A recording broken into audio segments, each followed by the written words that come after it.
Hey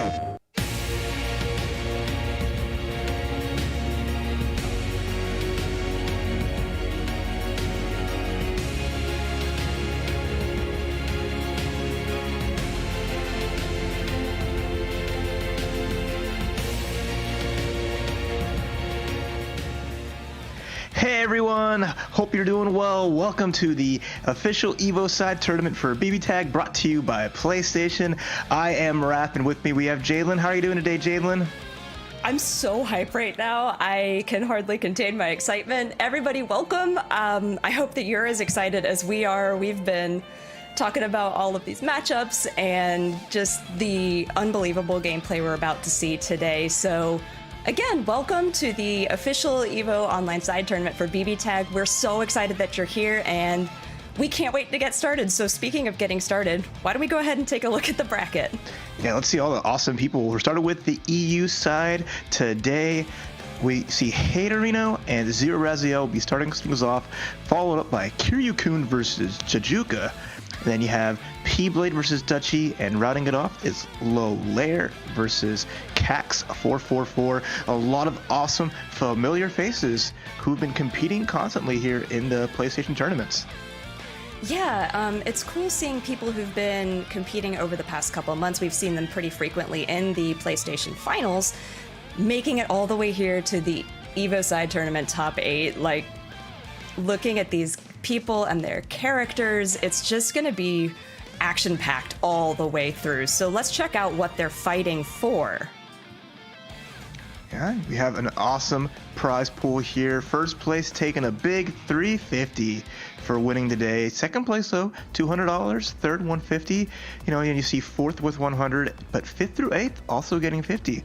So just for making it this far and getting to top 8, they are leaving with a little bit of a prize, and that is what I love to see. They've worked so hard with the play-ins to just qualify for this top 8. They're all going to start from the upper bracket like you saw. So they're going to have 2 chances, no matter how well they did in play-ins, to take the majority of that prize, and that's really cool. Right, and also if you guys want to get involved, just like any of the players that we see here today in our top 8, go ahead and check out compete.playstation.com, where you can get involved in all of the action for BBTAG, as well as a myriad of other games that are being offered. And you could see your name up in that top 8 bracket too. So again, compete.playstation.com to check out all of the action that you can get involved with today. I mean, to be perfectly honest, I've done it, I've competed, and it's a ton of fun. It's really easy. And it's free to enter. It still makes it even better, right? Have a little bit of time, play some games you love, and, all you're putting is that time investment. But speaking of investments, all the folks that we're going to see today, so many crazy matchups. And, our first match, like you mentioned, is going to be that Haterino versus Zero Raziel. And both these players, extremely strong, repping that EU side. The EU side for BBTAG has just been nothing but killers.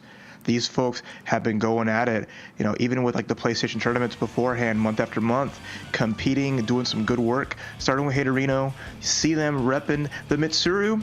We have a Dutchy there too, but their main character's always been Mitsuru, coming from Portugal as well. And I love to see the variety of ages that we're going to see here in this top 8, but definitely love to see Mitsuru. And with that 85% win rate, they've definitely done some good work here.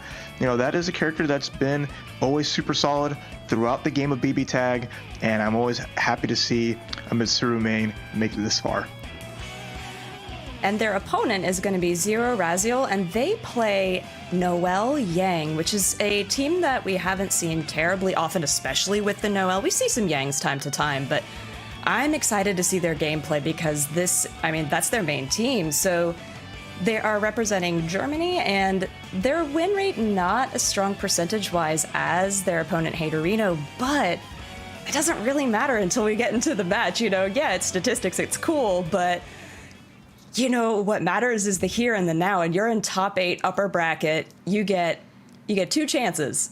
That's right. 2 chances, and you get 2 characters. So just a quick rundown for those not familiar, BBTAG is this amazing game made by Arxis featuring characters from Under Night and Birth, BlazBlue, Persona 4 Arena, and other games as well. So you're going to see all the characters like Ruby, you know, the TV show, not really a game, right? But you have 2v2 teams going to go at it here. Matches are going to be best of 5. So you have to win 3 matches to make it to that next round. And which is as common as a team game. There are no like one game apiece. There's no rounds. It's just both characters go down. That's a wrap. And we're going to see Mitsuru Yumi come out of Haterino. And like you mentioned, that Noelle Yang team represented by Zero Raziel. Here's our first match of the day.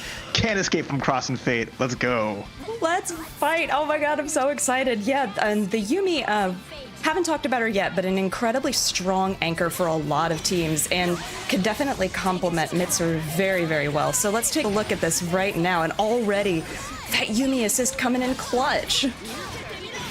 Oh, and already in the corner, all this damage on the Yang. Try to hit that 5C. Didn't quite work out. The pressure's on. And there's Yang's Semblance.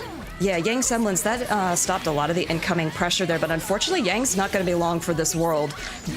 Oh. Switch out into the Noelle saves Yang's life, but unfortunately, Noelle taking a lot of damage. That Mitsuru JB, the overhead when the Yumi assist coming in is really, that's so much pressure. And there was so much time to confirm off of it. Already blocking the 6P from Yumi assist, and then just confirm into the cross combo activation. That's going to be the Yumi target, the combo coming out for Haterino, taking that first game extremely convincing. That was really fast, too. I mean, yes, Tag is a really fast game in the first place, but with that Yumi assist, holy moly, the way that they were able to just assist JB, pressure, assist JB, pressure, like where are you blocking? How can you stop that pressure? And you know, you only have so many push blocks or DPs because suddenly you're out of options. And I felt like that's sort of where Zero Raziel was. Like, you were out of options. What do you do? The lockdown is real with that team. You know, Mitsuru's got amazing buttons that enables the assist to come out and add on to that pressure. And there's so many points that she can do it at. You see, like, Haterino puts him in block stun, does the assist, or has the assist first, and works off of that. So it's just all these angles work out well, but Zero Raziel getting a lot of damage here. You know, yeah, so this is that Noelle pressure that, you know, when given the opportunity, she can do using the B combos, which is her drive from the BlazBlue series. And now look how the turntables and Haterino now sitting with a lot less life on that Mitsuru. Yeah, had to switch out. Luckily, switched out. Mitsuru will get that red life back as long as the assists aren't called. That's always a good tactic to keep you in the game, but goes right through the EX move. Using that drive, like you mentioned, and blasting through projectiles, and this should be Yumi going down. This is a huge turn for Zero Raziel, honestly, because that last game went so poorly for them, and this is just really showing the strength of the team that they've brought here today. And now Yang, look at all the life she's got, and you know she's got Semblance in her back pocket if it gets to that point. Yeah, we'll see. It's still a lot of damage there. No supers to close out, but the pressure's real. And we all know power of Yang is the power of armor. There's that 5B pretty much blasting through any hits that hit up mid or high. You have to blow that up with lows. But Mitsuru's got great lows, but you have to be careful challenging Yang because she will just knock your socks off. That was great from Zero Raziel after that first game loss. Definitely. I mean, it's with Tag being such a quick game, you can definitely be put on the mental back foot fairly quickly, especially with I mean, honestly, that was kind of a blow up in the first round. And to come back and turn it around like that was, you know, it's a lot of mental fortitude, which is something I'm sure we're going to bring up a lot today, but it's cool to see it this early on. And Yang 5B has been a clutch button since the dawn of this game, so great to see that it's still working. Yeah, Yang's been punching holes through everyone since BBTAG came out, but again, the power of that Haterino team is just, the neutral's so strong, but Zero Raziel just finding those holes, blowing through it with the drive, and making like you cannot just throw out buttons against Noelle like that. Raziel calling it out. Yeah, and Yumi tried the push block there, but because Noelle was so fast, it didn't even matter that the push block was there, just came right back in with the corner pressure. But now Zero Raziel forced to switch in Yang and unfortunately stuck in the corner, which is really not where you want to be against Mitsuru. She has so many tools to keep you there. Yeah. Oh, that was really risky. I was afraid for Yumi's life there. Is that going to get a full combo? Oh, because the armor ate the Dua. It just forced the Semblance. We got an extra credit. Didn't use meter to finish anything off. We got another big hit. There's the burst. No punish with the assist. Haterino, it's super close between both players.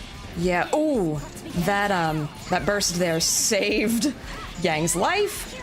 And now Noelle, yeah, I was going to say with the meter that they've got, Super's going to take Yumi off the table, and the person who has two members still on their team definitely has advantage, but Mitsuru might be making short work of that advantage. Uh-oh.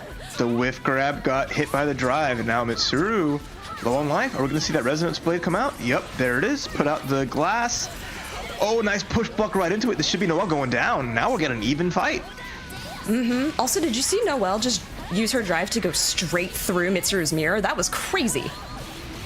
Well, crazy is challenging. Yank 5B. It comes out again for Zero Raziel, just blasting through any of those normals from Mitsuru, and now they're up 2-1.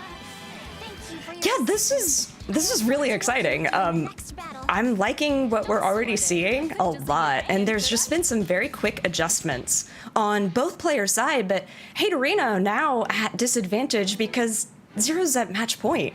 And I think a lot of it is because Haterino's been trying to challenge these Yang 5Bs, which are armored, so Yang then gets the advantage. And Yang in Semblance is no joke, has so much more damage, and has been really terrifying, but this Noelle, I feel like, is doing really good work. Yeah, you see Zero Raziel picking their spots extremely well.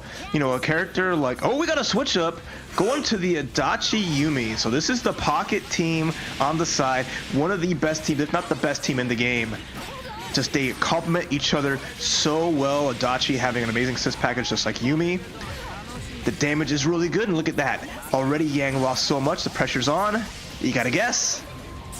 And unfortunately did not guess correctly. They've got 2 bars. This, not quite dead. Oh my god, you have a slither of health. That's just enough for Semblance. Can they get Yang out? It's gonna be tricky. There it is. Ooh, they made god, it. That was clutch. And with all that red life, Yang can come back even stronger because the Semblance never runs out. Right, and so Yumi getting the pressure string right now. Plenty of meter on Haterino's side. Cross combos activated. Oh, that was a really interesting interaction. That was her counter. The EX cost 1 bar for Yumi. Blew right through it to the power of Noelle's own EX, and that's a big hit. Yeah, this is a huge turn of events because that parry could have sent Noelle into the aerial rave and would have been stuck in the corner. Tons of damage, but because of Noelle's drive, it didn't happen. Yeah, just really cool knowledge there. Knowing that situation, but this should be the kill on Yang. Yang's theme will keep playing on, but it's all done to Noelle here. With a huge life lead on Haterino's side, this should be it. Yeah, wow, that was... Whew, Yumi Adachi does so much damage, and there's just so much of the screen you're not allowed to play in when they're both there, especially in those cross combo situations. So something that we'll see really frequently with an Adachi Yumi or an Adachi Ruby or an Adachi anybody really is using his Zeodynes to create a bunch of pressure full screen, and especially with the BZO, since it lasts longer, you can kind of use that to mask your movement a little bit, and you can do active switches or just create these really gross cross combo situations. And I think this was a clutch switch for Haterino because that was really turning things on its head. Yeah, it offers a big dynamic, right? Like Mitsuru from that full screen distance, not going to have the same amount of presence that Adachi is going to have. So just having the ability to have Zeo, giving Yumi a better assist package, and having that backing Yumi up more, as strong as she is as a point character. So that's just how that team dynamic really works. They're both 2 of the best assist characters in the game, Adachi and Yumi, and it really enables Yumi to shine. Because already strong, but even stronger. But Zero Raziel, never going to count him out.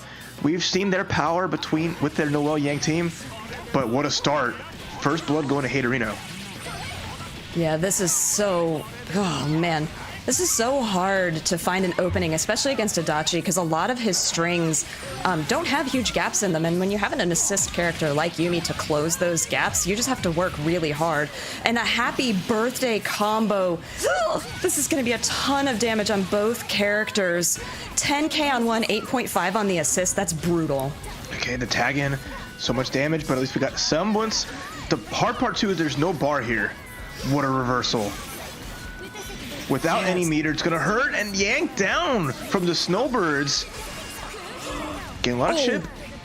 Yeah, just blocking. And then reversal in between the gap.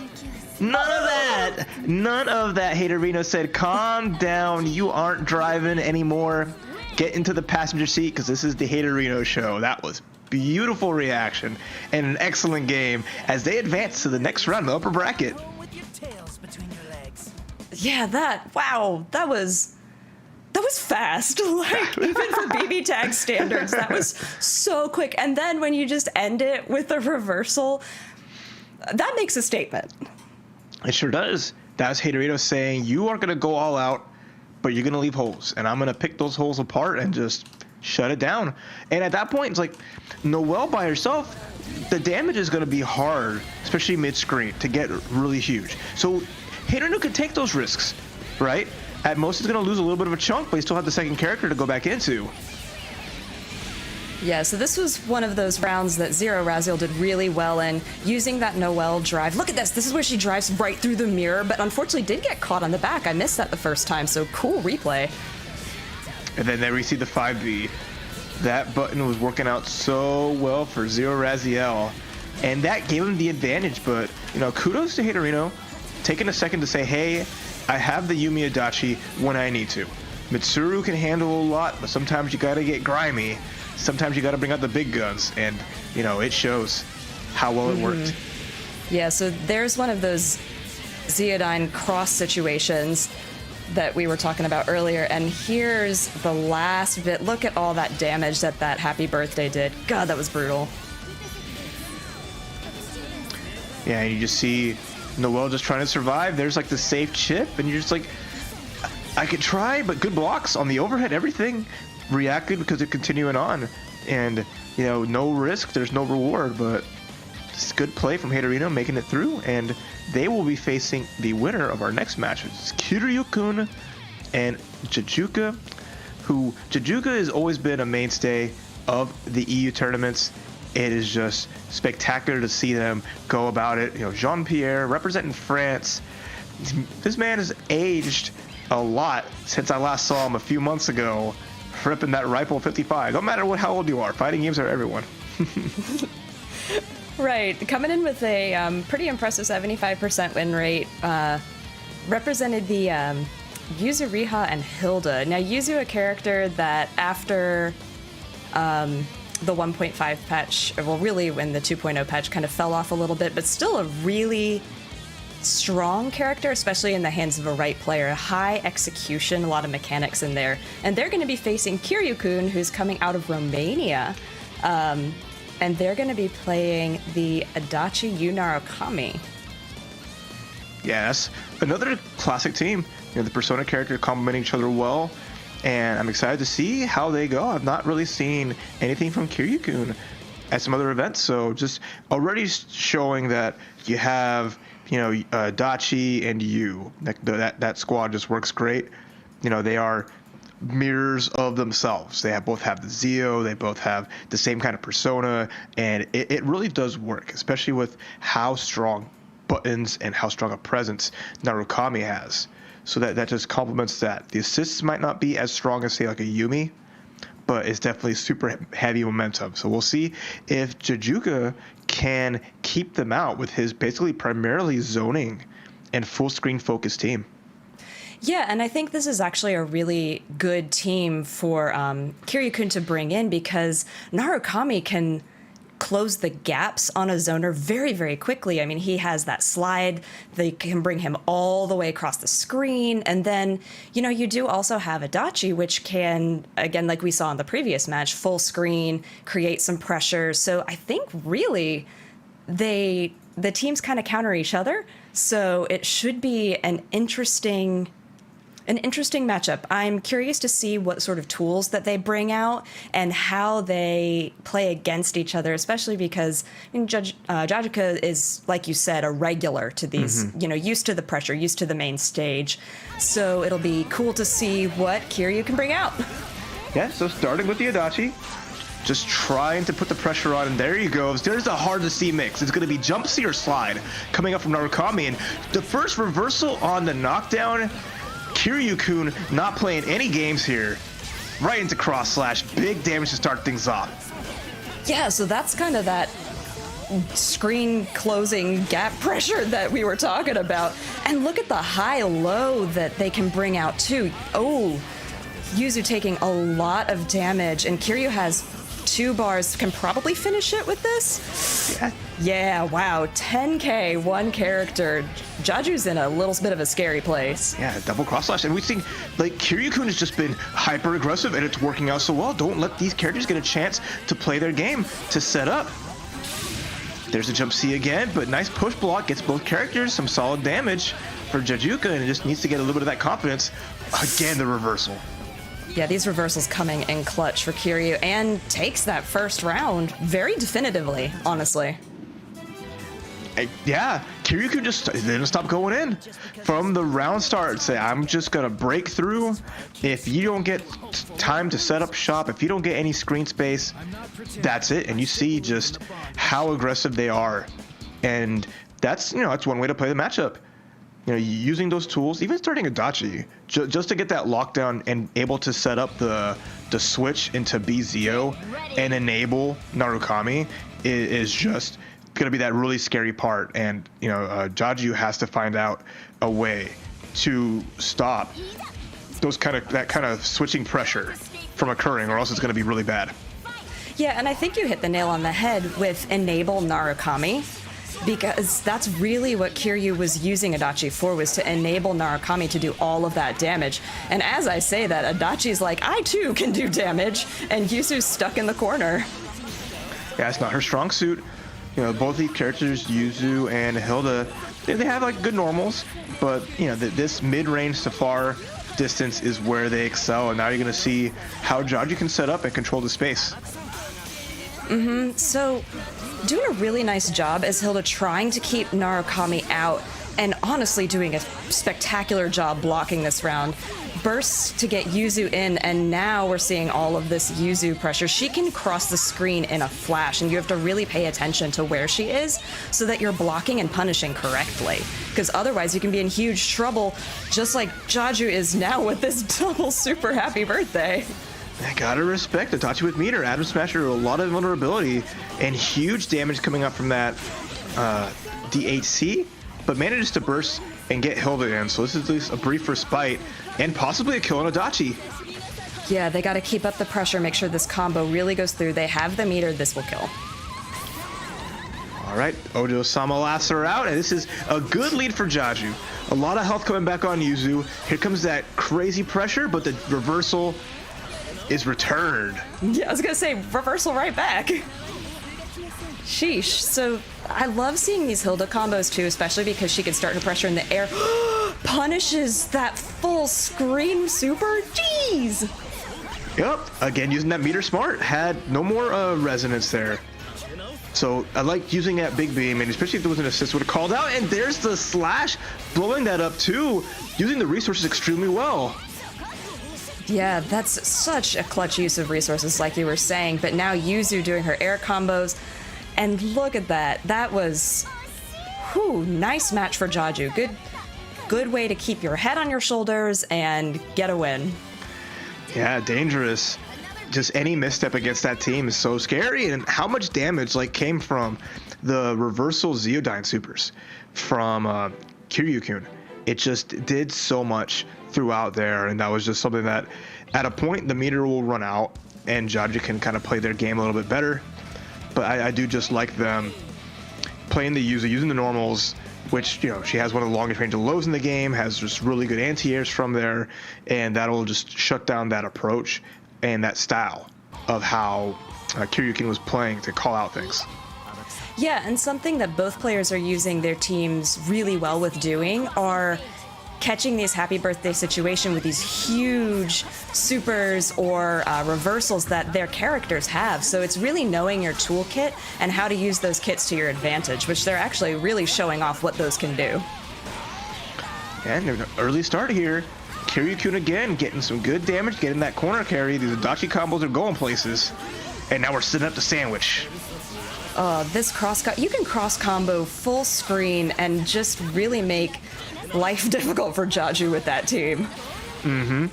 Speaking of difficult, I love this team too from Jaju. Being able to punish the Zeodyne super from full screen. One of the big strengths of Yuzu and Hilda is just having that range, and you can't really make those mistakes from that far.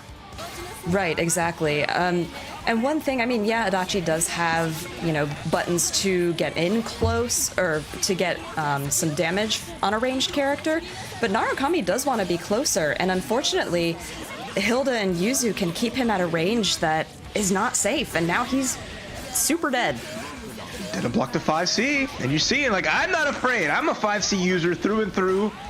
But here comes Adachi getting some big damage, and there's no burst available because that was used up and punished. But Kiryukoun still needs a solid hit to take down one of the characters, and Atom Smasher's not going to do it because Yuzu just does not care. No, what a great use of that to just be like, no, I'm not hit, and then the punish because Adachi is punishable for a really long time if that super whiffs. It was a big risk on their part. All right, game number 3 to Jajuka, who just held it down, saw through the reversal super, and literally just used that teleport to blast through it and block it out. And again, this is that awareness, right? These players aren't new to BBTAG. They've been going at it for months and months, been playing for the longest time, and they have that matchup awareness. That you try to get a little frisky, it ain't gonna work. Jajuka's shutting that down, say, hold up. You think my team is vulnerable just because I'm dashing, flying through? No. That was hot. Yeah, I like that these players are just really showing off the full extent of what their teams can do. I mean, Yuzu just going shwink and sliding behind that super, and then you just have to sit there and be like, man, I am about to be punished. Nothing personnel. Like, oh, I made a mistake, and I have to live with that. So getting into this 4th match already, sheesh. Kiryu was sitting on a perfect until right then, but Hilda, I feel like this Hilda into Narukami is really rough for Narukami right now, especially, I mean, and it might just be the Jaju into Kiryu, to be perfectly honest, but Hilda's doing work for Jaju right now. Yeah, because we saw the game plan coming from Kiryukoun early on, and that unmatched aggression has been matched. Jajuka's kind of gotten the rhythm down, how they want to play, and got rid of Narukami. And with this, it should be Adachi going down too, and that's going to take the win for Jajuka, advancing 3-1. Very strong showing. Once again, they had, similar to our first game that we saw today, they struggled in that first one, but Jaju just came back, kind of got the download onto Kiryu and was just like, okay, now I know what I need to do. I know how I need to play. I've got your tempo, I've got your play style, and now I know how to counter everything you bring. And they really did. So let's check out some of the replays that happened to that to just show, well, this was Kiryu's really strong match. So let's take a look at that. That was just, again, that aggression working out so well. And then we had a close one in the second part, right? Game number 2. But this is where Jaju got the rhythm down of how Kiryukoun plays, established their own game plan really well, and we just never saw that same aggression work twice. There were definitely some close calls, but Jajuka using their lots of experience and just making it count.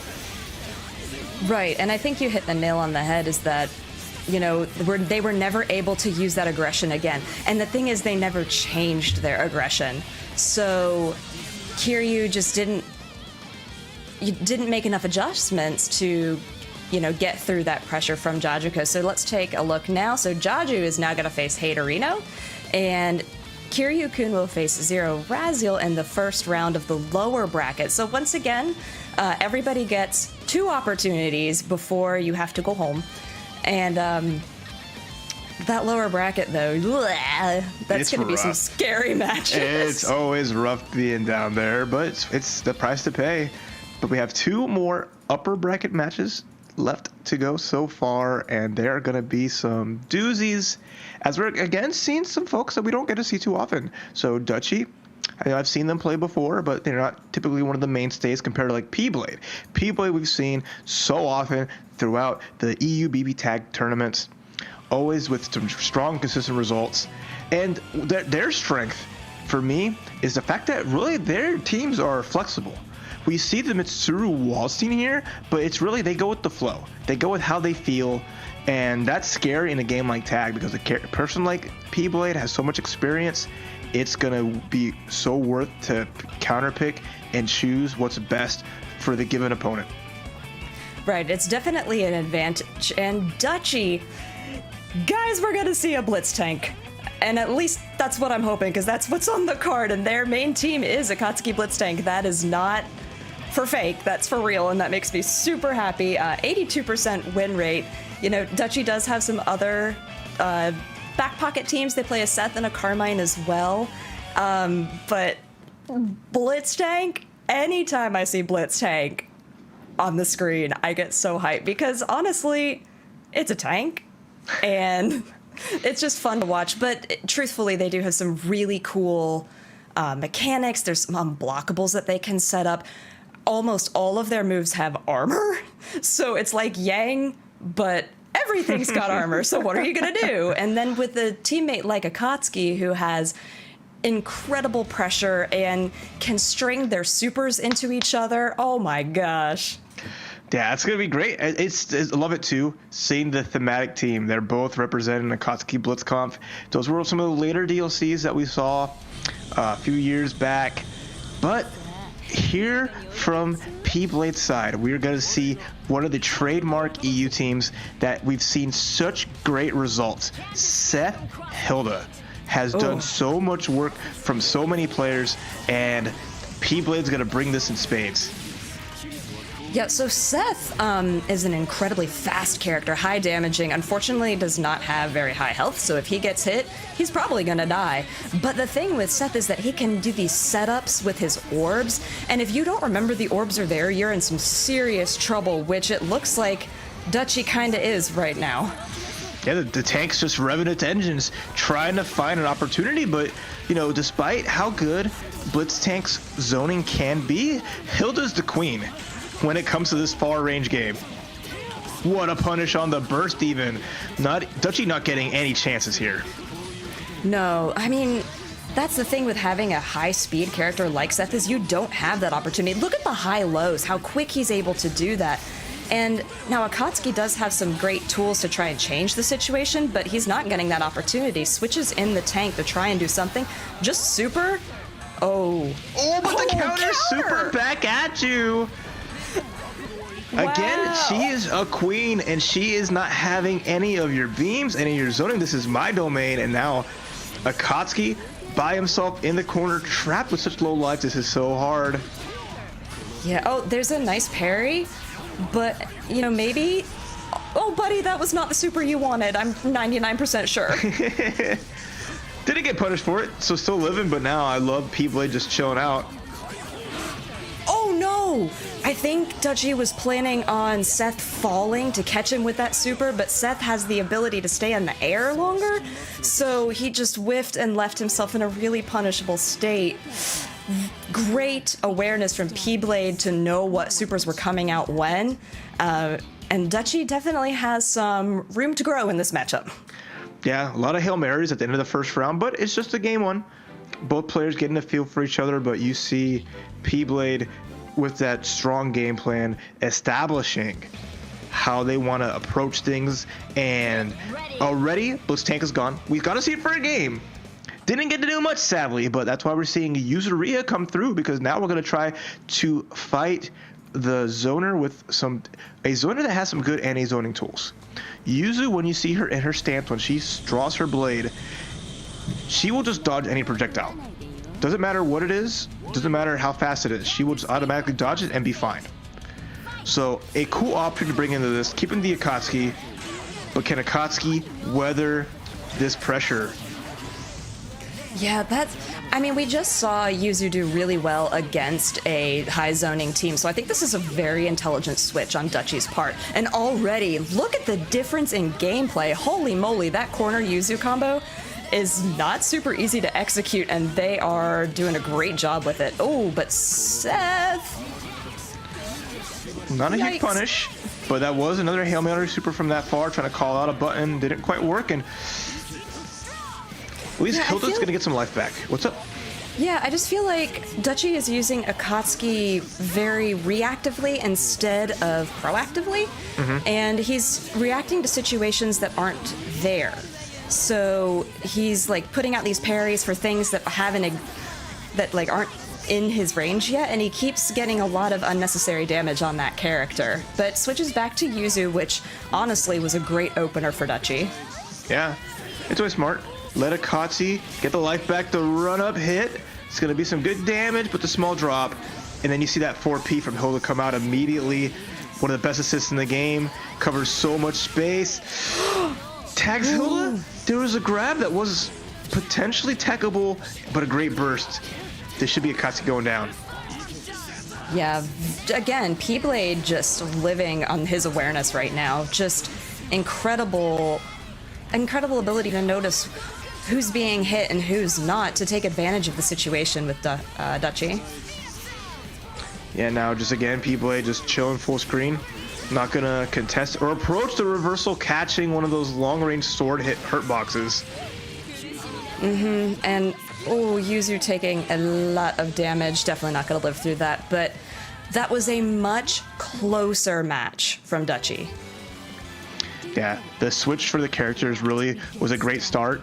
You know, the Yuzu was the star of that team, finding the gaps, beating up the zoning, getting some really good damage there. Akatsuki assist was coming through, trying to, close the gap and help out there. It's just, it's tough. It's a 2v2 game, and if your other character is really not pulling their weight, it's going to be the hard part, because we see how well the Hilda was complementing the Seth. The Seth assist might not really be the best thing ever, but there's ways of getting him out and forcing sandwiches, so it makes that interesting and lets it so like Hilda can get out safely in a lot of spots. So we'll see in game 3 what changes might happen here, but this is a big lead. And we already see one change, because they brought in Carmine Seth. That's a huge change, and I love that. Fighting fire with fire. Bring out the Seth, have that high fuel ability, another way of getting through zoning, and the Carmine assists are just top notch.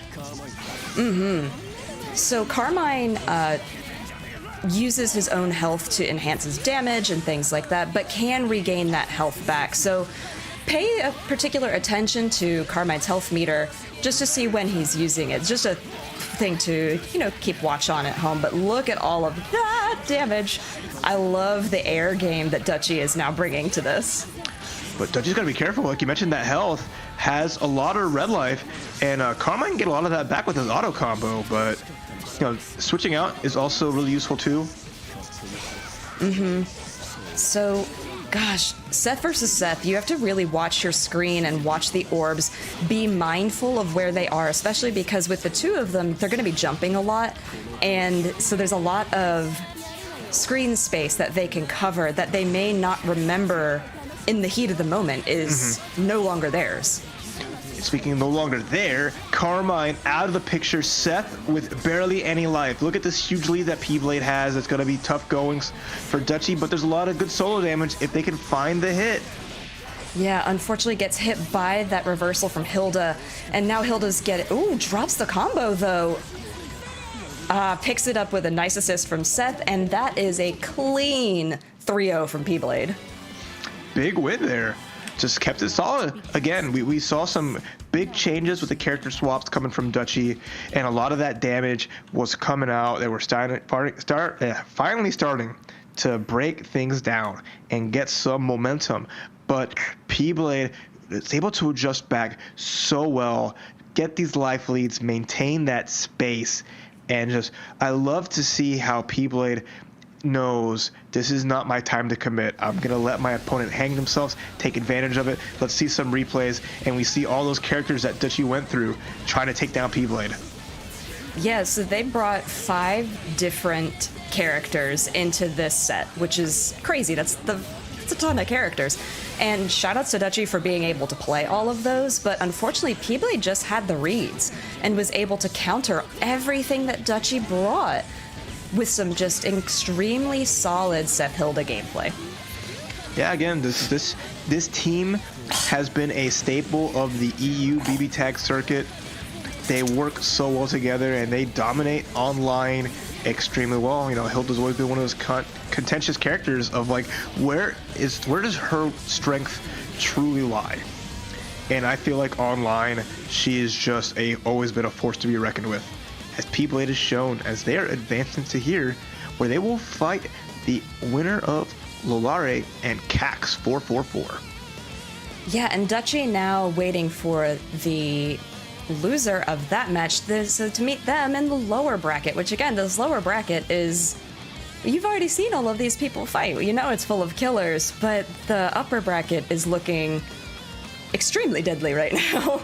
And with that clean play from P-Blade, I am feeling for whoever wins this next one, which Lollare from Italy playing the really strong team we've already highlighted of Adachi Yumi, just 21 years old.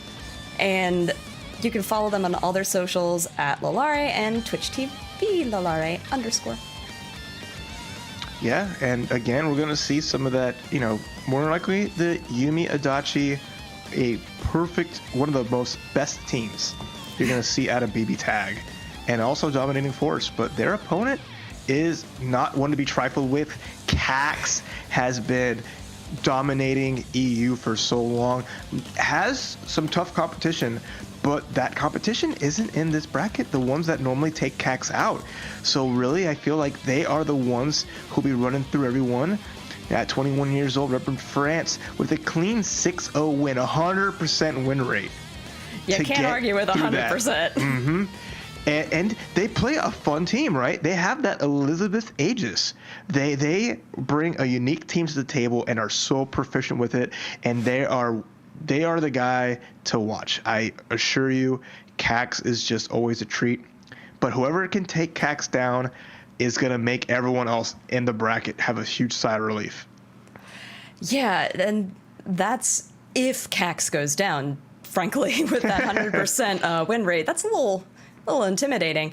So let's just briefly talk about Cax's, the team that they were showcasing on that fight card with the Liz Aegis. So both persona characters, so you may have to deal with 4 things on screen at the same time if their personas are out. Liz is able to heal, which is detrimental in a game like this, especially because she can just, you know, regen all this life that you went through, and that can be really scary. Aegis has some insane combos, so let's see what they bring. You see what I see? You see what's brought? We got Ragna Hilda with the funky colors too, so we're bringing in a little different style.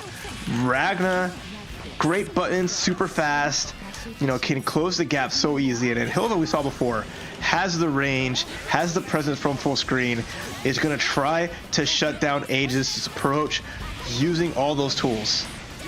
Uh-oh. Right, but the Elizabeth Aegis team has a lot of tools of their own. Look how much screen they have. And this carry, there's that really cool air combo that Aegis can do, just creating pressure, and all of a sudden you're in a sandwich situation, and whew, had to switch Ragna out there. He was in some serious trouble. Yeah, but that's good damage on Elizabeth is already kind of low.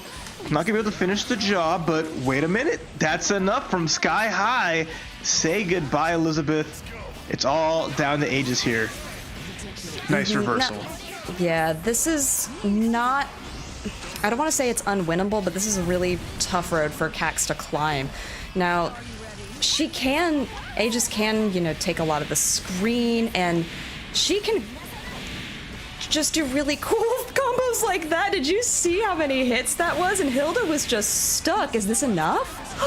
The final shot does it at the last second. Now we got the mortar to make the meaty. Okay, immediately go into resonance. This is huge. Lollare's gonna get all that life back. But now how does he approach to the Aegis, who has gonna have that better zoning? Right, and especially with the projectiles that can, the gunshots that can cover everything from mid to upper screen. That's a lot of Ragna's approach. And now getting stuck in the same combo that killed Hilda. Oh, fell out of it though. Okay, that's a big sigh of relief there for Lollare, who's finds the overhead. Almost unblockable sometimes. Big grab has meter. Gotta end it here. Can he finish the job? No, Carnage Scissor whiffs! And then the Gauntlet Hades whiffs as well. Cax, you cannot let Cax live with just a sliver. That's gonna do it. Oh my god, the drop. The miss super. He risked. I mean, to be fair, it didn't seem like the Gauntlet Hades was a risk. It really didn't. And then it whiffed. And even with the sliver of health that Aegis had, you don't want to let Cax live, because look what happened. Ragna, who had significantly more health than Aegis at that moment, got obliterated. It forced a scramble, and anything gonna happen there, right? And it was just Aegis in that little air position. She does so well, like one character above the opponent, and she thrives in that space. And just being there just gave that huge advantage to Cax. And now we're gonna see what happens in game 2. But that was already crazy. And this is just the start of the set. Yeah, that was really insane. But speaking of insane, look again, Ragna taking such a brunt of this damage early on in the match. So Hilda comes in, and I really feel like Lollare wants to take Cax's Aegis out as fast as possible, because she was so crucial to Cax winning that previous match. With the blocks! This is how crucial she is. We see those huge blocks and gets a huge confirm afterwards.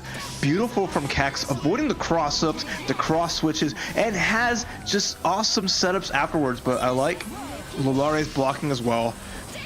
But Ragna's no recoverable life, so it's going to be really tough if he has to come back in.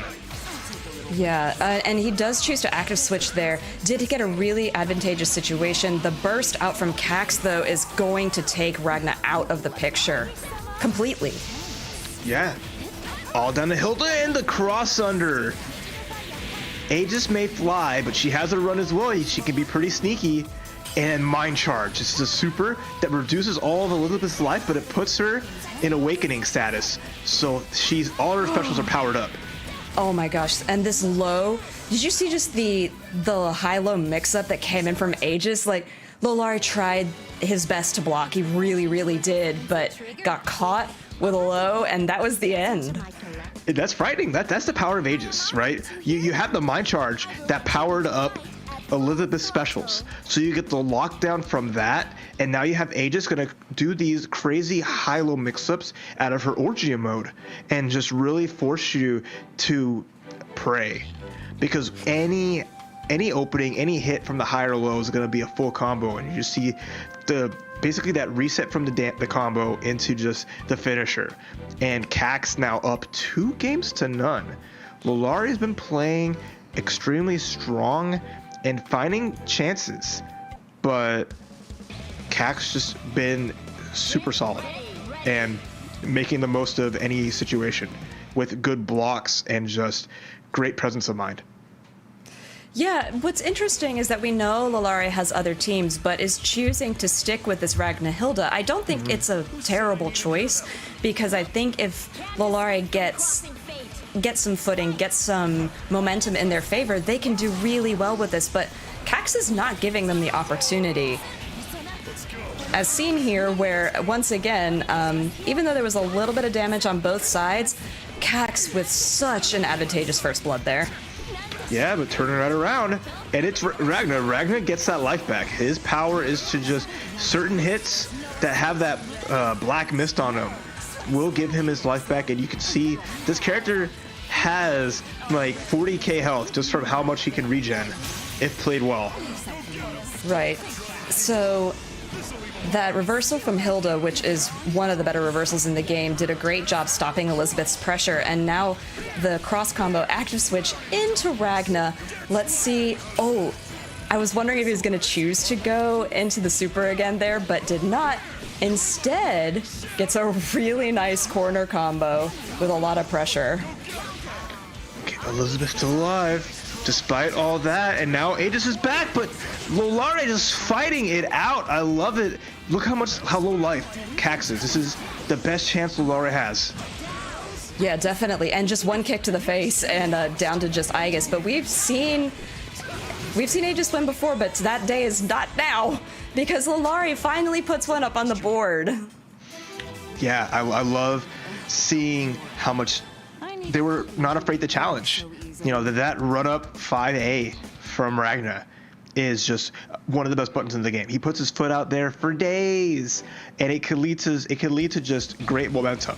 So just running up time after time and just closing the gap and not being afraid, because, you know, Aegis is not going to have like the best grounded normals, especially compared to a character like Ragnar. You know, Aegis is going to thrive more in the air from the angle she can come down at, but knowing that Cax was grounded, just using an opportunity to have Ragnar's ground tools shine. Yeah, for sure. And, oh, I feel like there could have been a lot more damage taken off of that whiffed reversal, but another strong opener from Lollare here, or a strong opener from Lollare, and doing a great job with the pressure momentum that they found in the previous game. I think they feel like they found a good range to play at to keep Aegis a little bit further away, and unfortunately does get caught. I actually didn't even see her move over into that corner because of the beam assist from Elizabeth. Yeah, it's tricky to see. Covering stuff up is like a trademark of BBTAG, and nice mix up here, and there was a good burst from Lollare. But now Cax is starting to get that momentum back, and there's the sandwich confirm into huge damage. Is it going to be enough with the powered up super? Okay, not quite. No, that's unfortunate, because with a little bit more damage that would have killed for sure. Oh, another blocked reversal, which unfortunately is the death of Aegis. But Elizabeth, no slouch, and is doing a nice job creating some scary situations. Oh, a grab? That's a lot of bar on deck two. That That's a should just ton be a of bar. finish with the mind charge. It doesn't even have to do another super, just a mind charge. We have the powered up specials. Will we see an astral? No, we're not. Okay. Aw, I want to see an astral. But anyway, oh no! Went too hard. Thought Cax would press a button and is gonna pay the price. Get thrown in the coffin for your troubles. Oh boy. Threw Lollare right into the lower bracket. Like, that's your home now. Get out of my sight. And what a win from Cax. I can't believe after all that, Lollare rolled the dice and was like, you're gonna press. You are at advantage. It's your turn. I'm gonna steal it. But Cax is like, I'm just gonna chill. I'm hanging out, and it paid off. Oh my gosh. Yeah, I wonder too if maybe they thought it was going to be a push block because they were going to come forward instead of the DP, but we'll have to check that out later. So let's look at these replays here and the extreme Aegis destruction that Cax was able to bring to this match. Look at all of this. Look, this was a 12.6k solo combo. That was gross. Yeah, it's just nasty damage, and you see that potential that Cax's team has is always just incredible to watch. Yeah, I love seeing this team because, as you had mentioned, this is a little less common, and seeing all of the just extreme damage and mix-up situation that Cax could bring was so cool. In this one, however, we did get to see Lollare get their gameplay going, which was really fun to see. And now let's check out this last bit. Yeah, not sure what they were expecting there, but unfortunately the reversal whiffed and Cax was able to close out the match. And as you said, throw you right into the lower bracket. And there you see the updated bracket from all that action. We had 4 amazing matches to start the day off. But in the second round of upper bracket, Haterino and Jajuka are going to be going up against each other, and P-Blade and Cax will be facing off. And you see an update there, Kiryukoun with a 3-0 over Zero Razio. Kiryukoun advancing in the lower bracket. Good stuff to them, keeping their hopes alive, and the further they go, the more prize money they'll get. Exactly, and once again, you guys can get involved with all of this amazing BBTAG action if you just go to compete.playstation.com and check out the signups there. There's monthly play-ins and there's weekly events, not just for tag, but for a myriad of other games that just sign up. It's free. It's so fun. And then you can see your name on that top 8 too, hopefully. So I've been really impressed with all the gameplay so far, and we're just going to keep bringing it. How are you feeling now, Raph? I'm feeling great, but you know what? I need a break. I need to cool down from all that action because I got hyped up and it's nuts. EU always brings it. So y'all go check out compete.playstation.com. Go walk around, get some water, but don't go nowhere because we'll be right back with more EVO side tournament action here and more BBTAG.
Hey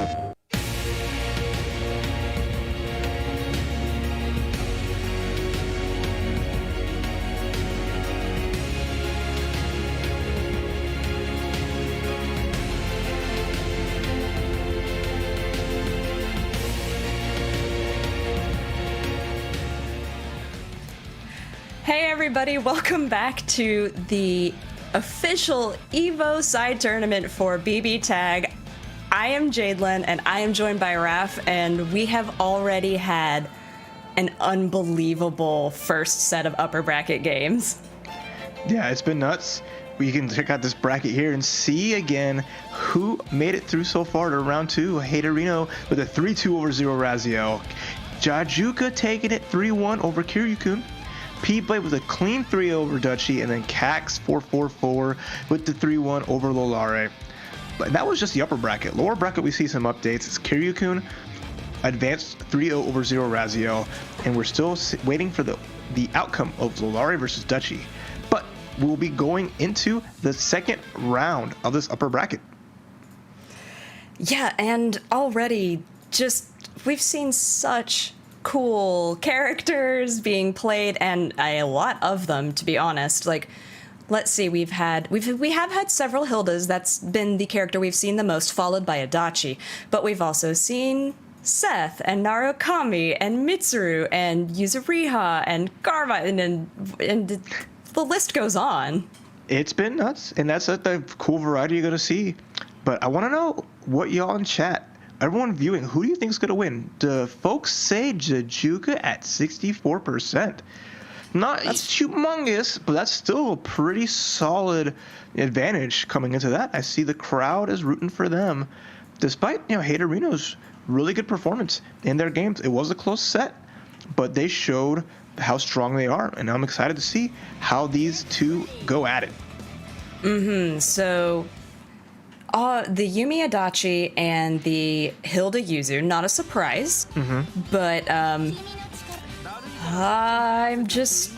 I'm excited to see how this goes, especially because we saw such a strong showing from the Yumi Adachi, and I mean, Haterino took some serious rounds with that, but Jajuka with an unreal happy birthday to start that, both characters down at half. Yay! Yeah, we saw, the Mitsuru come out starting up for Haterino, but not pulling any punches, bringing out the big guns, because knowing Jajuka is just that kind of player that you cannot, mess around against. Right, and now just creating like a wall that Haterino has to fight through. Oh, does get caught with the Zeo and is now creating as pressure of their own. It was interesting. Haterino was waiting to see if Jaju was going to do anything during that Zeo, and they didn't. A lot of patience coming out. Yeah, Jaju just chilling there. There's not much you can do crouching. You don't want to press anything into that BZO. No. And this is very even. I say that, but the nice mix-up, the left-right comes through, and here comes the super. All right, Jajuka taking that first character down. It's all down to Adachi, who does have a lot of life here and a lot of bar.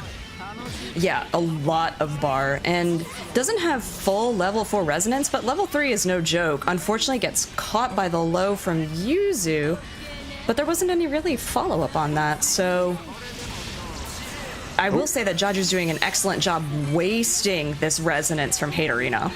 Yeah, got a hit with Zeo, tried to go into Atom Smasher, doesn't quite work out, and that let Jaju run up that resonance like you mentioned, and also now just have this full screen presence. Adachi has to pick their spots, but is running out of bar to make it happen.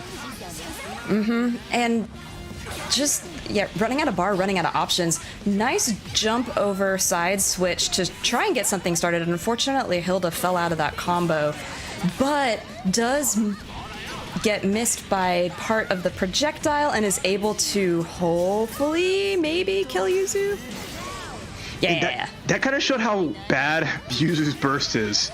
She came down immediately on top of the persona, and Adachi's like, that's cool. Whatever. I'm chilling. But got hit by the rain of blades. Jaju, with just a super into air resonance, was able to combo because Haterino got tagged. Crazy. What was interesting, too, is that Jaju chose after that had hit from Hilda in the air to go into resonance, just in case that it didn't work and Adachi was going to come back with something. They would have like a couple of seconds of time to think. It was really interesting because if that hadn't worked, Jaju could have been in a world of hurt. Exactly. But just funny how he had all the time in the world to get a confirm off of that. So definitely a good decision. You know, that's typically like a safe way that Hildas will go into Resonance. They'll do that air super, pop it, and get some bar back while they're keeping their opponent at bay. So not bad. But here comes game number 2. And what I feel like is going to be a crazy set. It's already been going off game 1, but we've seen how Jajuka plays once they get that adaptation. And look again, what a strong opening from Jaju. Yuzu just does so much. Oh my goodness, what a cross combo to already have Yumi off of the table. So switches Yuzu back in after the active switch from the cross combo with Hilda. And oh, that air Zio, the one that we were like, oh, that was weird that he just kind of waited there, punished with that swift movement from Yuzu. Yeah, but at least now Haterino finding some damage. Nice burst point. It's going to force the Resonance pop. So now level 1 Resonance, not going to be a lot of bar, nor is it going to be a lot of life back.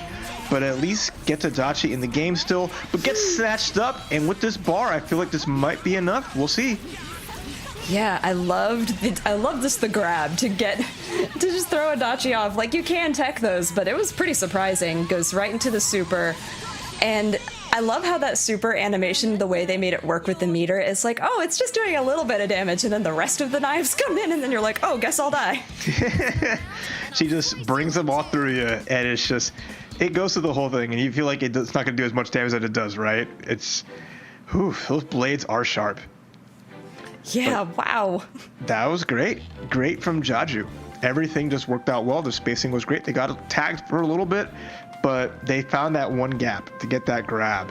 And I feel like they have been the most consistent players so far in getting their confirms pretty much almost all the time and seeing their combos through and following it up afterwards. So, you know, I like chat going with Jaju here.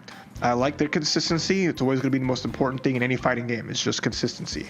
How well can you hit your combos? How well can you keep yourself out of disadvantageous situations, but at the same time, you know, find the gaps in your opponent's pressure, find the holes in their defense and make it count.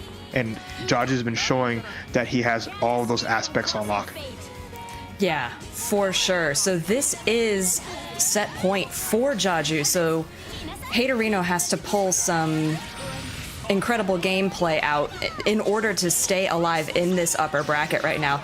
Nice blocking, uses the parry DP to try and get a little pressure, but unfortunately not able to get as much as I'm sure they would have liked to off of that. Yeah. You got Jaju in the corner, though. It's worth something. Jaju has no bar, but now we're trying to trade places. This is bad. It's dangerous. Very dangerous. Haterino's going to take all this corner damage. Yeah, seeing that really cool Yuzu corner combo again. And, you know, Yumi just is having a hard time getting out. Does use the JC, which has 2 hits on it, to get a little bit of damage onto Jaju's team. The reversal whiffs from Hilda, and she is active for a long time after that hit. So now Haterino able to get some damage on. He's got more bar. If he chooses to use it, he doesn't. And cross combo comes out. And wow, Jaju not only blocks through the pressure, finds a gap to get out and switch sides. Again, this is what Jaju wants. Wants all this screen space. Gets a grab before Yuzu even hits. That's huge. One more hit can kill Adachi. There it is. Yeah, that assist from Yuzu was clutch to kill the Adachi. Now, Yumi is very capable of making a solo character come back, and Haterino choosing not to go into Resonance immediately, but might be regretting that decision right about now. It's scary. There we go. It Yeah, pops it goes.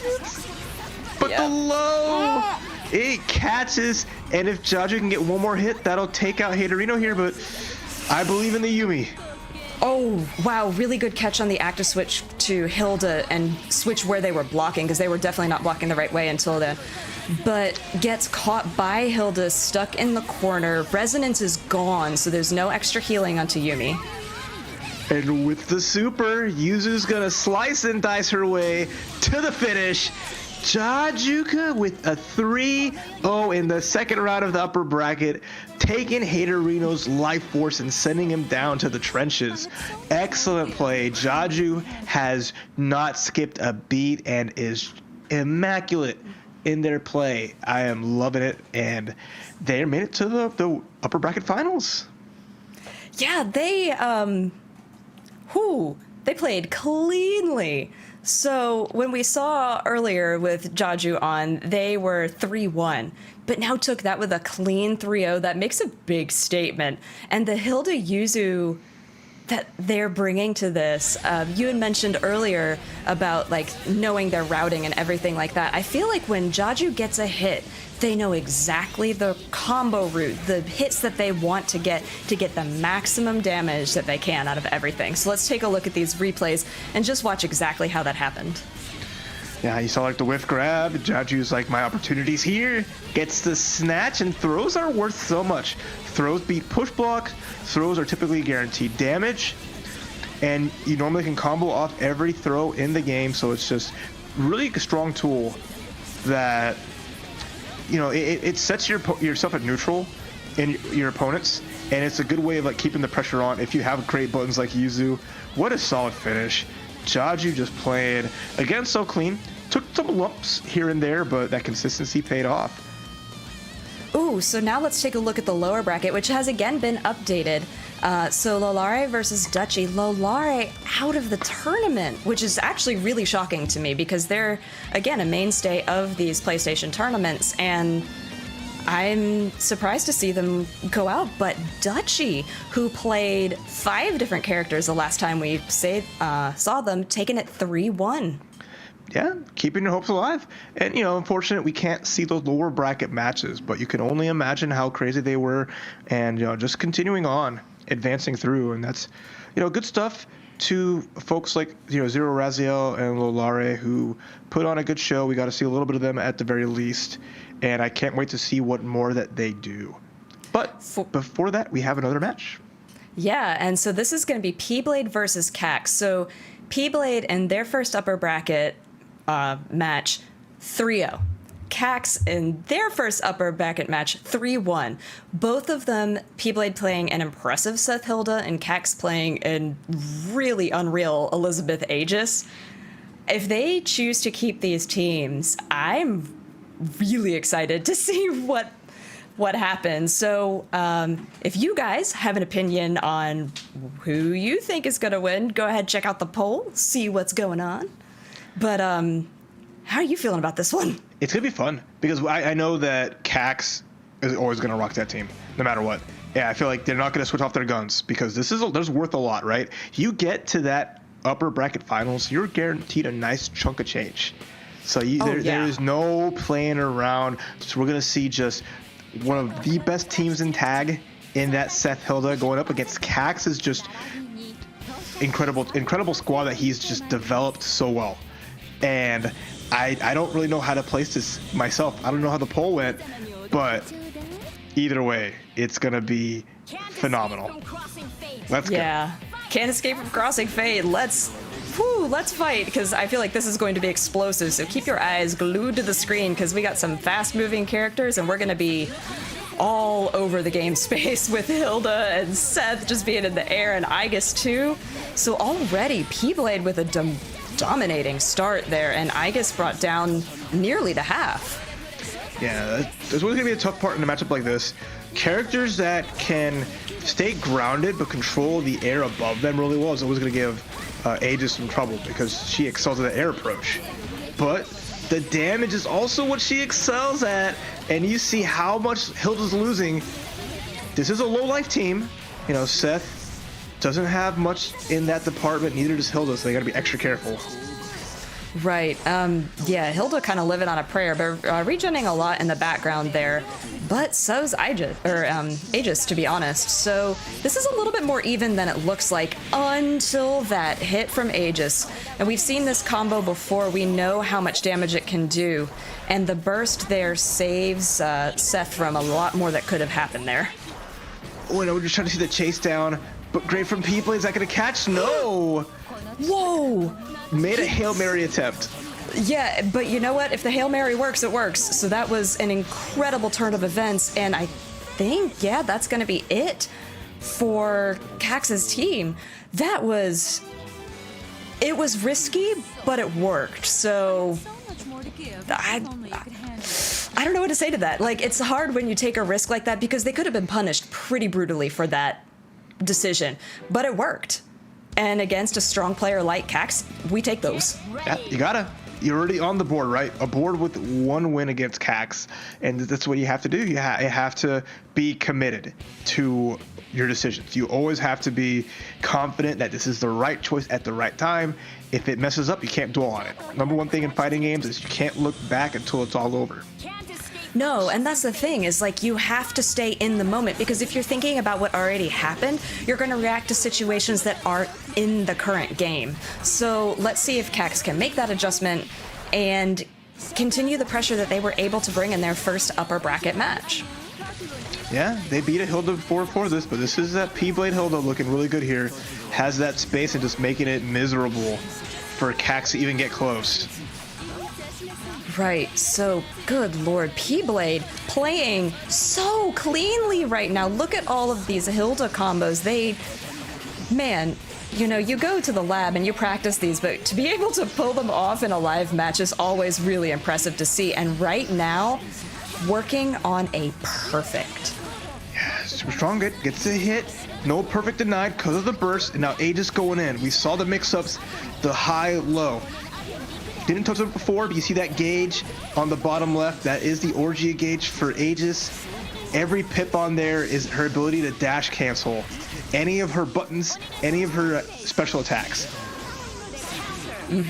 All right, so let's see. So Seth's setting up an orb, just trying to keep some distance, maintain their side of the screen. But with the assist, Aegis is suddenly in, and Seth now taking a lot of damage.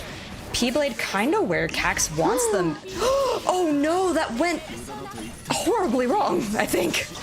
It didn't get punished, so it's not that bad having the assist from Aegis to help out. Yeah, and all of a sudden, this is a lot more even than it was. Okay, just the air-to-air, though, that should be a lot. Not enough to kill because all the push blocking that's come out of P-Blade. Not gonna have the resources to finish the job. No, didn't even have assist to keep the pressure. Oh my gosh, again, what a risk. Take Seth out in the background with that super. I think Cax was banking on that assist called the super, and is now both characters in resonance. Ooh, Elizabeth is now active. Double Mind Charge still has resources. This should be enough. The power of Mind Charge. The power of the mind. Cax is going to tie it up 1-1. Jeez. That was some damage. That was some serious damage. Whew. Cax, you know, good on them to keep their head in the right place and stay in that match, because that was a swing. I mean, I don't know, 20 seconds into the match, I'm like, oh, P-Blade's working on a perfect, and Cax says, not today. So came back with not just incredible gameplay, but with style. Big time. And that was just off that one burst. So you mentioned the perfect. The burst that connected, it hit. And just that one small momentum shift was enough for Cax to stay in the game, get life back, make crucial character switches, get that damage, and then the finale of Hilda versus Elizabeth. That was just to tie it up 1-1. We still got, you know, at least 3 more matches in this set. I am ecstatic. Oh my goodness. That's so many matches, and I just feel like with these two, it could really go either way. Like, I just don't know how this is going to fall out. You know, sometimes you can tell in the first couple seconds of a game, oh, this person's got this. Between Cax and P-Blade, holy moly, it's down to the wire, as we have seen. And off a good start again. P-Blade just cashing out that damage. Hilda coming through, slicing and dicing. She got a blade for every occasion. All occasions, yeah. And ooh, so the super is now coming out. Ooh, double super. Yeah, just take as much damage as you can. I don't think this is gonna kill. Nah. Unfortunate, but ooh, the immediate assist from Seth does take Elizabeth out. Aegis by herself. So we've seen the comeback, but will Cax be able to make that happen now? Nice blocks. Oh, back to the sandwich. The 6P from Seth. Crosses through, makes a free sandwich. Who doesn't love a free sandwich? You're hungry, I'm hungry. The reversal gets punished. This not quite enough for P-Blade, but gonna put him in a position where the next hit will win. Yeah, P-Blade does have, yeah, it's gonna say it's got enough meter with the assist to call in the cross combo and just set up a clean sandwich situation. Even though they didn't have super meter, was able to close it out with some very smart gameplay. Yeah, again, extremely solid. If P-Blade can just have that distance, can force the sandwiches using the team comp to that effect. And the biggest thing is just shutting down Aegis. Keeping Aegis on the ground, putting her in a bad position, and limiting her air approach. Once you basically just hinder that character, there's not much that she's really going to be able to do against this combo of Point Hilda with the Seth behind it. No, and so, you know, these are their teams. These are their main teams. They're going to stick with it. And immediate cross combo to try and create some kind of pressure, and the burst from Cax to try and prevent all of the damage that was incoming for Aegis. The grab from the persona. That is one thing that Elizabeth's persona can do, is that they have some options after that persona's out, and one of them's a grab, so you got to be ready to jump that. Oh, it's gonna whiff. The shield doesn't work out, but at the very least gets Aegis out again safely. It's kind of a slow one here, but big combo is going to come out of here from Cax. I love swapping the characters. Mind Charge, is that going to be a burst? Oh no, didn't get the full punish, but still gets huge damage. Yeah, nice overhead from Aegis. Once again, the corner pressure is where Aegis does really well, but the reversal from Seth opens up the opportunity for a cross combo. But wow, this is so back and forth right now. Happy birthday! Big damage. Only catches one though. Wait, never mind. That worked out. There was a shield. Wrong super. That was so smart. Oh my goodness, Cax. I thought they went for the grab super in the air, but it was the shield. Finished one off and ended it with the coffin because it killed the second character. The point character got put in the grave, and now we're at 2-2. Oh my goodness, Cax. That was perfect. Yeah, like, I want to see that in slow motion because so many things happened in the span of like 7 seconds. That was insane. What unbelievable awareness from Cax to use those supers so appropriately to kill off one and then the other. Yo, that was gross. That was well done. So nasty. And the fact that Elizabeth was just like, I got you, friend, with the beam from downtown to avoid a punish and get the happy birthday. I can't wait for that replay. Yeah, me too. You know, a lot of people talk about Adachi's Zio, but Liz's assist beam is no joke. Okay. Big damage already for P-Blade. But here comes Aegis, finds that beam, and that's going to be some good damage, and we're in the corner here. It's going to force P-Blade to have to make a risk, and there it is! This could be enough because this is going to be huge damage. Check it out. Yeah, oh God. Man. I love the assist to pop up Hilda back into the corner so that Aegis can just keep getting the damage. They just play off of each other so well. And that swap, the character swap, is going to be huge. We're going to get the blast under Seth's feet, force him to block, and you have to block this crazy mix-up from Cax with the meter. I feel like this could be it if he has a super on deck. Is it going to work? Cross combo's activated. Let's see. Is he even going to need to super? I chooses to. This is going to be enough. What a dominating match from Cax. Oh my God, that was P-Blade off to a great start, but once Cax gets started, he don't stop. Doesn't matter if he runs out of orgy gauge, doesn't matter if he runs out of resources, he's always going in and ended it so quick. Beautiful play, taking that insane set over P-Blade. Cax is now in the upper bracket finals with that unmatched tenacity. Yeah, so, oh man, I'm really hyped for these replays because so many tiny details went into this gameplay. So let's check out what we've got. Look at these! Look at this. Like, even at the replays, you're like, whoa, hang on, slow down. What happened? And just that mind charge combo, just finishing it off with just a lot of style, maximizing that meter. That's that power of Cax. Always knowing the optimal way to finish the job. So right here we get to see some of that really nice mix from Hilda with P-Blade, and there was that cross combo and into the reversal that was just so much pressure for Cax to deal with. But here's another. Oh, this was that really cool combo. So there's the one super into the second super to catch. Man, that was just as good the second time around. And then you see where it all goes downhill. One big reversal. Hilda, a sitting duck.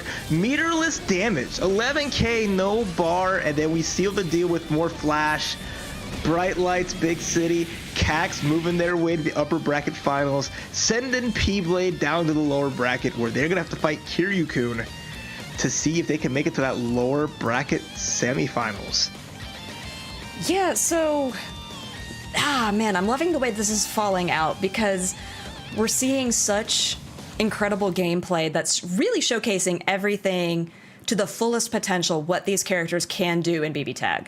And I mean, what better way to kick off this side tournament than with EU showing us some incredible character combinations and just some gameplay that, I mean, this is hype for us. If you're tuning in from the EU, I know it's late for you, but over here in the US, it's still a little early to be getting this hype, but thank you for bringing all of this action to us.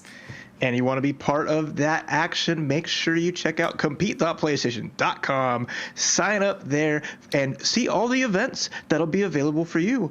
You know, not just fighting games, but there's plenty more, and that can all be done through that website. And all of this is managed through your PlayStation console, but make sure you check out any of these free-to-enter tournaments. Have some fun, compete in your favorite games, and maybe you too can appear on stream, and we could be getting hype and crazy over your matches this early in the day.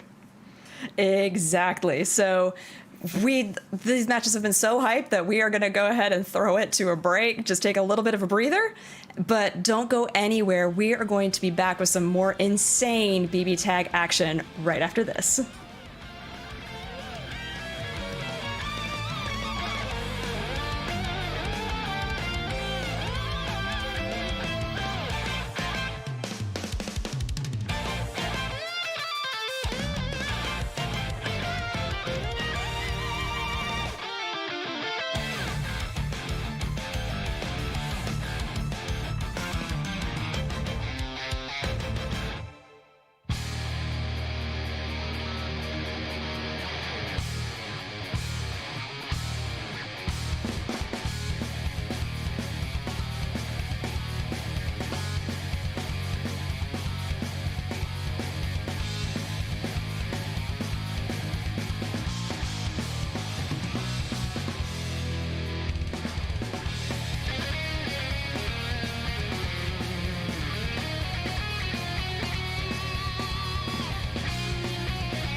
All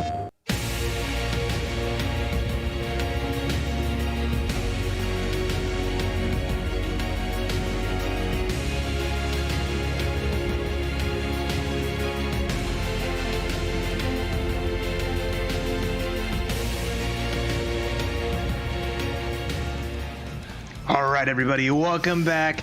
We are here for the last part of the EVO side tournament for BlazBlue Cross Tag Battle. I appreciate y'all on this ride. Again, I am Raph. With me is Jalen, and it has been nothing but amazing all throughout today. How are you holding up? I had mentioned it earlier, but it is early to be this hype, but these players in this EU top 8 have really brought the action today. So let's take a look at the bracket, see where it stands now. We can see now that it's been updated that Haterino in that lower bracket did take out Dutchy 3-2. So they'll be waiting for the loser of our upper bracket winners finals with Jaju versus Cax. Actually, they'll be waiting for the winner of P-Blade and Kiryukoun. You're right. So once that happens, then that'll be solidify the lower bracket semifinals. But we are going to stick to the upper bracket for now, as we're going to see an all-France upper bracket finals. Two of the strongest players in EU representing the same nation, Jajuka versus Cax. I cannot wait for this. Yeah, I was obviously so hyped that I forgot how to read a bracket, but it's all good because we're just sticking in the upper bracket for now. And like you said, you know, repping France, like what a cool way to meet up. So Cax and Jaju, we've seen some really incredible gameplay from both of them. Cax with that Elizabeth Aegis and Jaju repping the Yuzu Hilda. I don't believe, looking back through, that either of them have switched characters at all. So really dominating the games that they've been playing with their main characters right now. That's right, and that's what you love to see. So we kind of know what to expect in this. Y'all are going for Cax, not surprising. Y'all are going all in on Cax, especially for that hype performance, so I don't blame you at all. But either way, this is going to be a crazy match. They have fought tooth and nail to get to this point. They have two big wins in the upper bracket to make it here. Winner of this is going to be solidified on the upper portion of Grand Finals. So they will be in prime position to take a majority of the prize pool for themselves, and they have that safe buffer. Whoever comes at them, they'll have that. So it's most important to take this, have that advantage in the upper bracket. There's the teams, as you called it, as you expected. Hilda, Yuzu versus Aegis and Elizabeth. Yeah, now I feel like Cax may have a bit of an advantage into this matchup because they've been playing against Hilda. They had to fight against Lollare's Ragna Hilda. They had to fight against P-Blade's Seth Hilda. But, you know, Jaju's a different person, different player. So let's see how they do into Jaju's Hilda. Yeah, they've pretty much fought mostly all Hilda to get through this. And they've shown that they have that ability to blow through. But, you know, Jaju's cut from a different cloth. But, yo, catching up so high. The reversal from Aegis reaching to the sky. And look how much red life. All because that started off of a reversal. So that red life, if they are in the partner position, is able to be healed. But, you know, you can't heal both of them at once. So Jaju has to make a decision who he wants to have more life. But unfortunately, Hilda got caught on the assist position there. Speaking of caught, was able to reversal between it. Did not get punished on the Bach burst, but all that red life again on deck. And every time you call the assist with red life, it stops healing. So it's a dangerous position for Jaju, but he finds a hit on Cax. Yeah, went in just trying to get a little bit of mix-up pressure with the Hilda. Like, I heard a 5C that didn't end up working out. Active switches into Aegis and was able to get some more damage onto the Yuzu assist. Ooh, active. Put him in a coffin. That does it off the mind charge. Now we have a powered-up Elizabeth. We have Hilda, not even a factor. It's all down to solo Yuzu. But Yuzu does really good against Aegis. Unless you get caught like that. Yeah, if she has the space, she controls with great anti-airs, but there's the sandwich. It's a two versus, it's a two-person game, so you might not be worried about the one matchup, but the Elizabeth on the back end, you gotta be careful. Yeah, I think it's really interesting. I mentioned earlier about the We see the Adachi, we talk about that Zio all the time, and that creates a lot of, screen confusion. But because Elizabeth is not frequently as seen, her beam is much more difficult to see through. So I feel like a lot of Cax's opponents are getting caught in that Aegis mix-up where Aegis is suddenly behind the character in that sandwich because you can't see. Yeah, it's tricky. Aegis complements, like you mentioned, it complements Aegis so well. And like beam assists just strong in general. They usually pierce to other projectiles. They will go full screen pretty quick, so it's very scary to deal with. But at least Jaju off with a strong start. Unfortunate drop a combo, not usually common from them. No, but I like this from Cax. Yeah, I do too. I mean, Cax's cross combo sandwiches have been devastating to their opponent. And, push block to stop that pressure from Aegis. Whiffs a grab. Super. Wow, this is wild. But this is wild in favor of Cax. Again, Yuzu just hurting. Can't get anything going here. But at least has the Hilda from this distance. And nice confirm into Yuzuriha. Yeah, this is probably the most damage that Cax has taken in a while. But that Aegis just coming in clutch caught both characters. Cross combo is active. Is this gonna catch? It didn't. Wow, I thought it was going to. That was incredible. Oh my gosh, what a turn of events. Couldn't get the kill on the Elizabeth though. But this is at least a decent opportunity if they can get Elizabeth out of the picture. Does not. Okay. Oh. So Gets the low. This is actually death for Cax. He did not choose to resonance on incoming, so got caught by Yuzu, who was able to... Jaju just did that full combo ending in the super, had plenty of damage, and was able to now make it 1-1. Reset the momentum a little bit. That was crazy. Just coming back with that position there. Lost their character, but managed to get like a big combo on both. And then just brought it back by staying solid, setting up a solid matchup, and catching the low before the resonance can come out. That was just a nice challenge there from Jaju. And just, turning apples into apple juice, making it count. That's great. I've not heard that one. Instead of lemons into lemonade, apples into apple juice. We take those. Anyway, so we're getting back into this. This is our third game of our winners finals. Holy moly. And it's already turning into it's such incredible gameplay that you can't help but get excited. So getting into this third one, already seeing all four characters on screen, and there's that really cool sandwich situation that Cax is able to bring. Let's see how much damage he's able to do on... there we go. There's the burst so that Yuzu doesn't take any more damage than necessary. And you see that range on that jump B, how high that hits and how high that caught. Jaju trying to be in the air. And the chase down is endless from Cax. Yeah, Cax is relentless in their pressure. Like, they're just not afraid. Oh, that did hit. I felt like, oh my goodness, hold that thought, because this is going to be, once again, devastating. Jaju down to one character does not get the opportunity to resonance yet, because they're still stuck in this. It's over. Let's see. Look at the damage. Use all the resources, had a mind charge. That started off 2 bars. That started off a combo with 2 bars.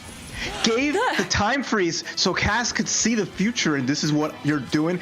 Got both characters, popped the CC, which gave him even more bar. Ended up with 4 bars, starting with 2. That was a 6-bar combo. 6 bars. You could only have 5.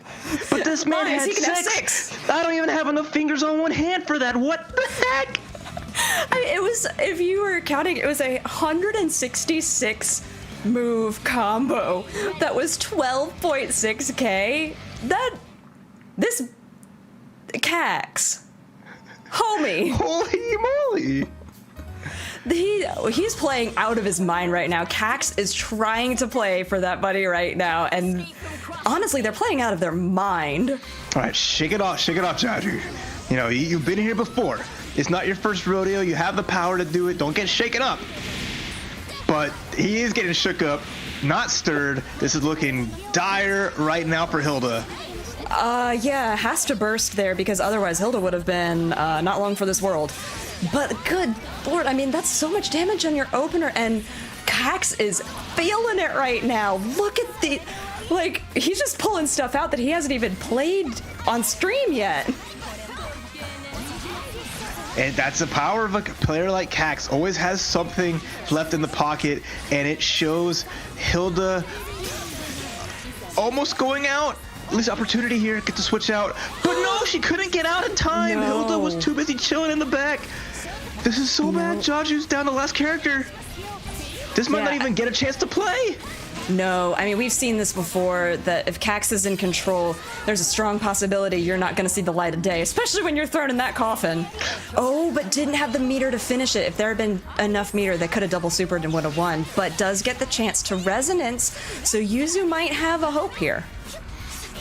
Getting some hits, dashing through, has to block the sandwich though. Oh. I'm stressed. Going for everything. Is this? Oh, that was a risk, but not too bad. The double Did get bait. caught. Avoided everything, gets a grab. Jaju with the read of a lifetime.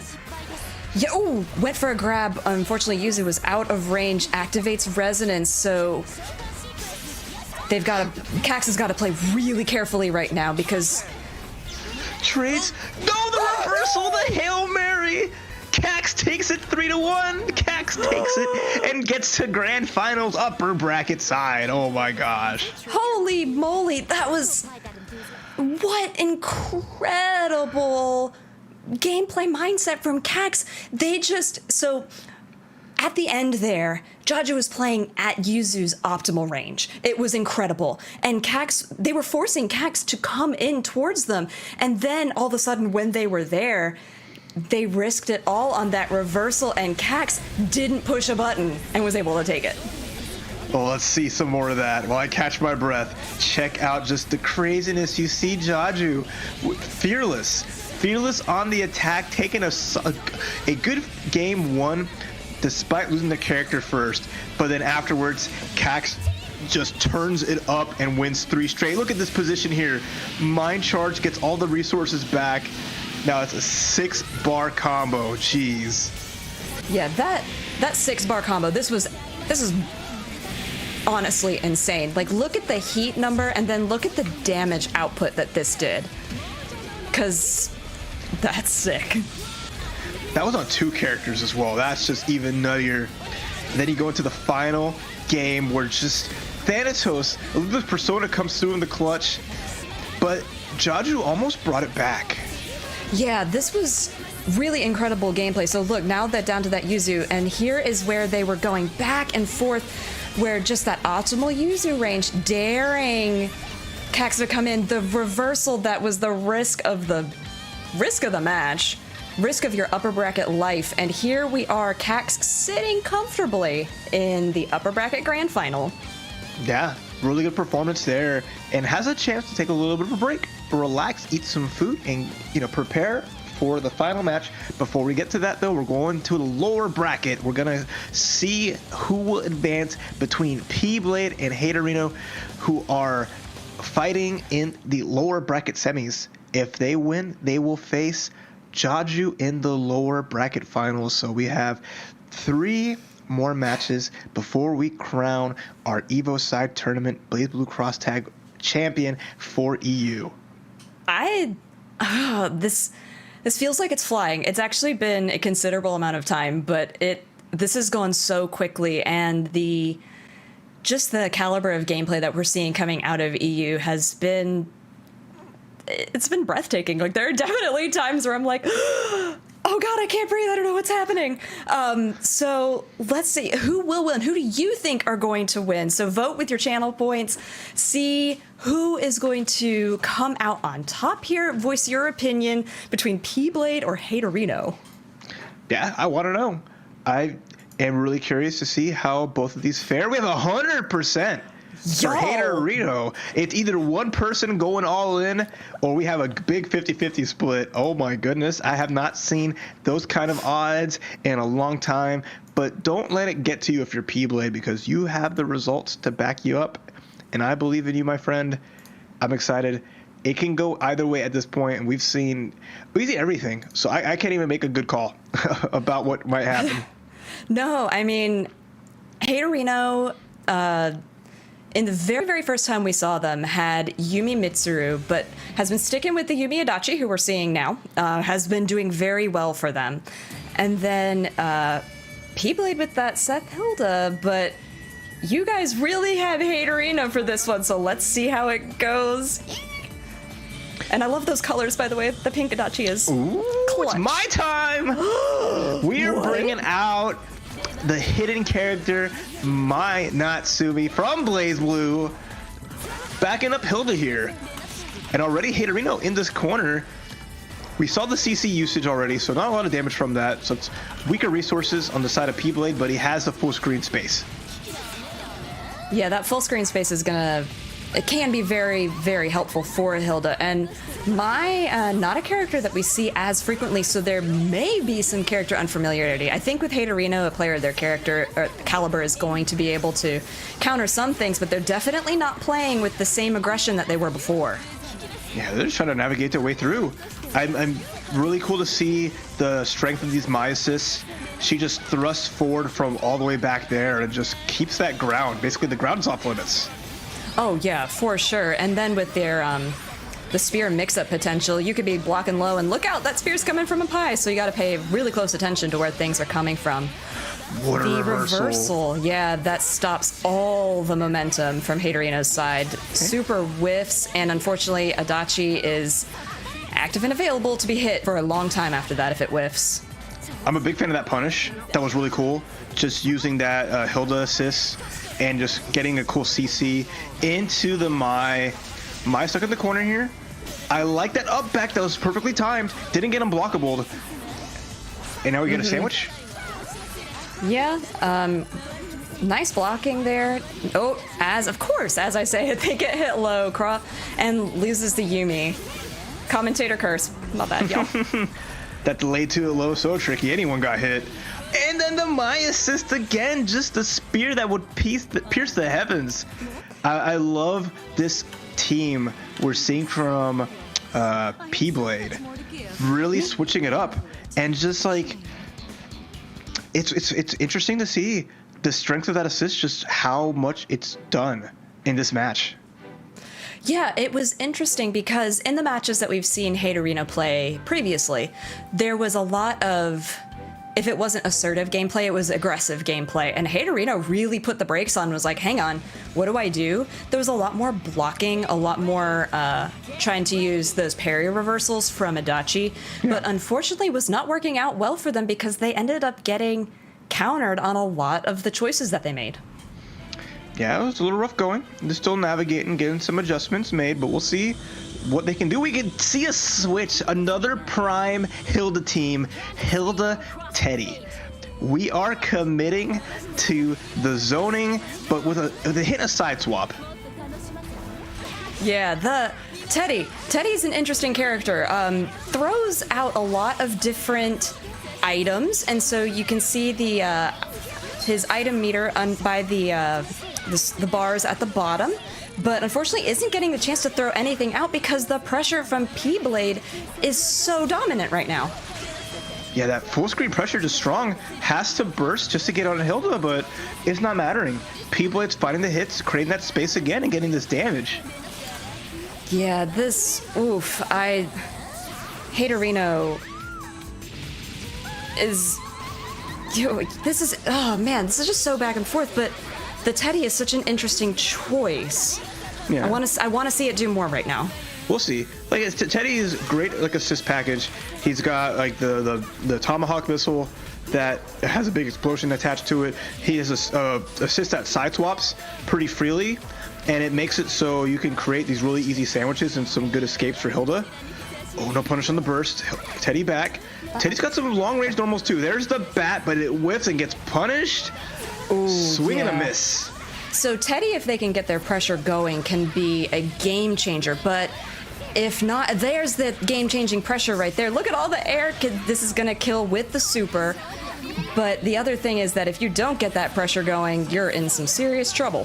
Whoa, what is a spear to a drill? The bear drill going right through, and now Haterino has a slight advantage here. Maya's gonna get a little bit of life back, and nice patience. I like that a lot. Full combo, yeah. Yeah, patience is so key right now to staying in this set. Oh, the super whiffs and is able to be easily punished. And then just that little bit of damage at the very end from switching the characters. If you use your 5A combo all the way through, you can't if you have the meter to switch in and get a little bit more damage, and it was just enough. Yeah, that last hit's pretty much guaranteed damage, so it's always really nice. And the Teddy swap worked. It took a little bit of time for Teddy to warm up. Despite all the fur, it takes a little bit of time, especially when you make a character switch in the heat of the moment. But just that the big part is just those drills so active, and they cross two characters, and it works a lot with how Hilda has like these like diving air normals, one of the best dives in the game to go through. So it complements well. But the avoidance starting, and another swap for P-Blade going to the Adachi Yumi trying to counter this. Which is so interesting that P-Blade goes to the team that Haterino switched off from. I like it, and let's see how it works for them. So far, so good. Yeah, I love to see that kind of both players just always changing up their styles, changing up the odds. Big damage on Teddy. Stuck in this corner here. Gonna have to burst, but it gets blocked. Now Hilda's gonna take a huge chunk of damage. Yeah, this is gigantic damage right now, and seeing what Adachi Yumi can do to the fullest. I mean, Haterino just hasn't gotten an opportunity yet. Oh, even there, I thought with the switch it was going to be a chance, but unfortunately was not. Hilda is down. Teddy is in some serious trouble. And not even a chance. Got hit low, opened up real fast, and P-Blade with that switch just went all in. Just found opportunity, saying, sweet, your assist set is designed for Hilda to go in. So you want to scrap, we'll scrap. And that was a huge turnaround. I feel like we're going to see another switch here for Haterino. I would be surprised if there wasn't, and it looks like they're sitting there considering their options. And they switch back to, it is a mirror match. Adachi Yumi versus Adachi Yumi. So keep good tabs on whose colors are whose, because that's going to be key in following the action on this one. It all comes back to Adachi Yumi. It started with that, it's going to end with that. Either way, we'll see how it goes. Potential final match. P-Blade just needs the one win to seal the deal and get to that lower bracket finals.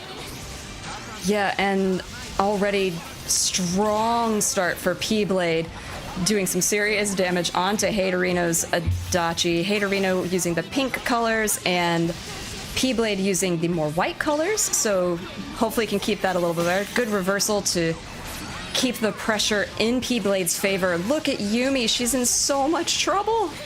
And a cross up low. This damage just pouring out. Already half-life gone on both of Haterino's characters, and the super coming out from P-Blade. This is looking grim. Haterino's got to find something in their pocket to make this reversal and stay in it.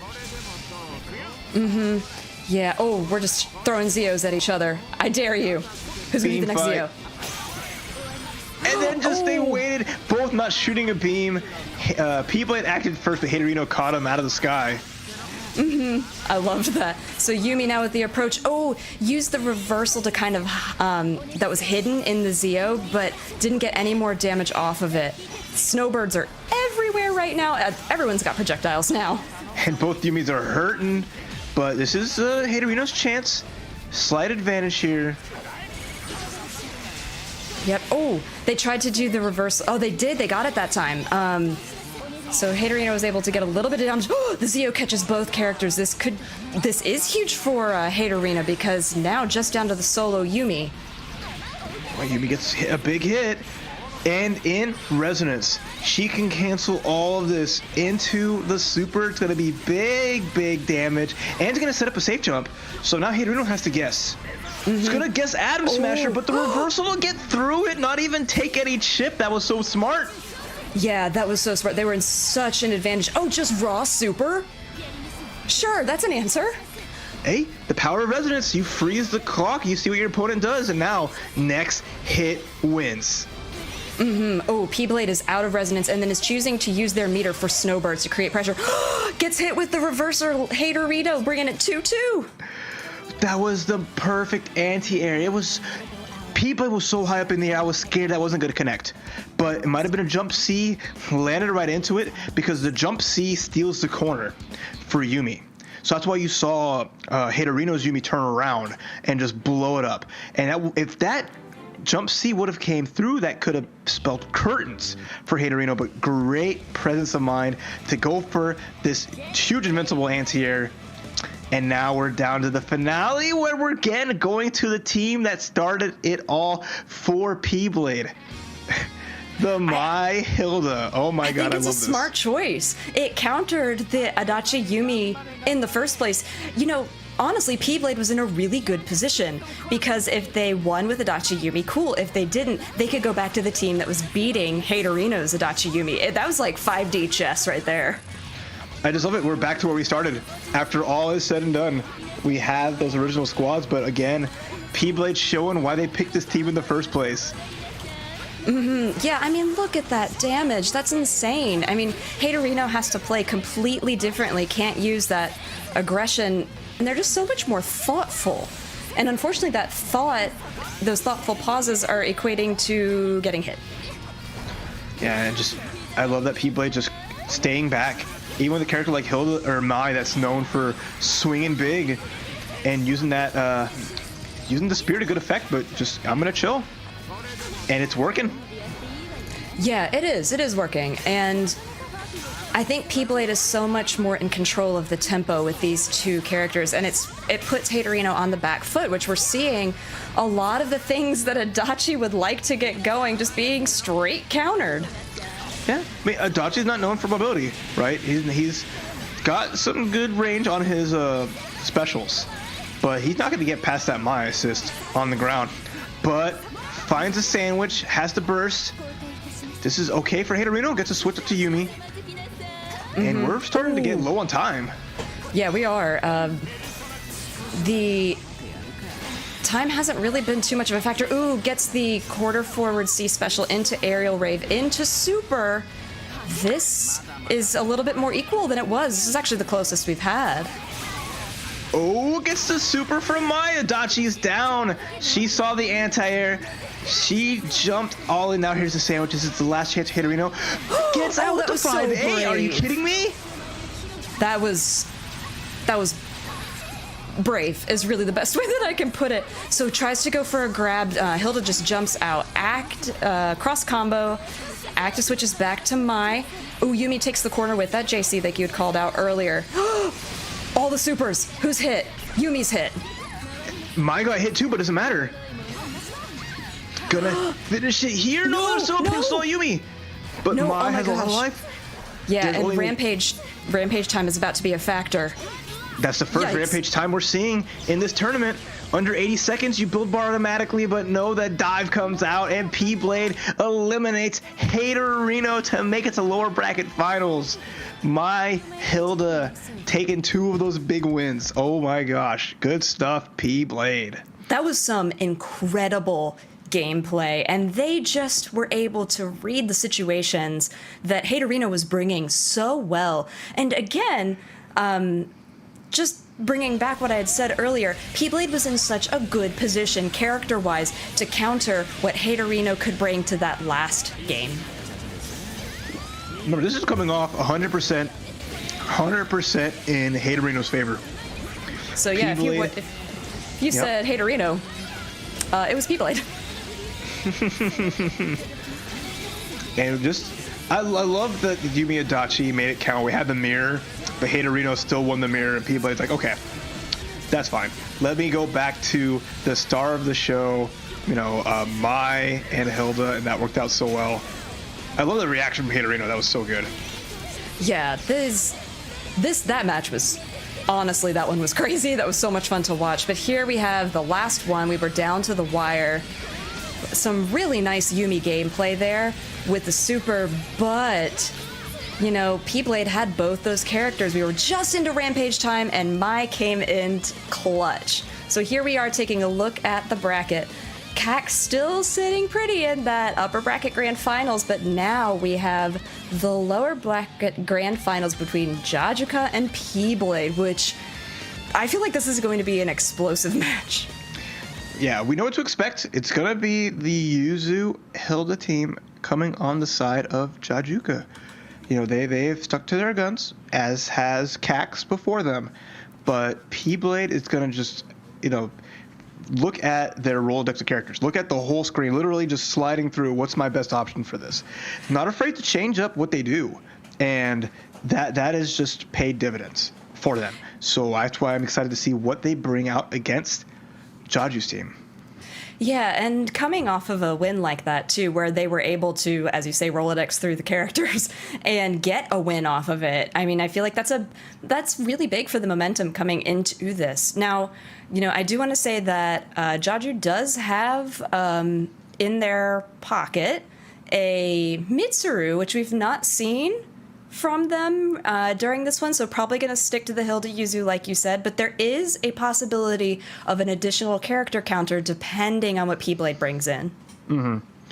Yeah, we'll see. This is the first time these two fought. They didn't face in the upper bracket. That was Cax that had put P-Blade down to lower bracket. So if P-Blade would love nothing more to get a run back, but Jaju is here to stop that. Bring in the Adachi Yumi against his team. Let's go.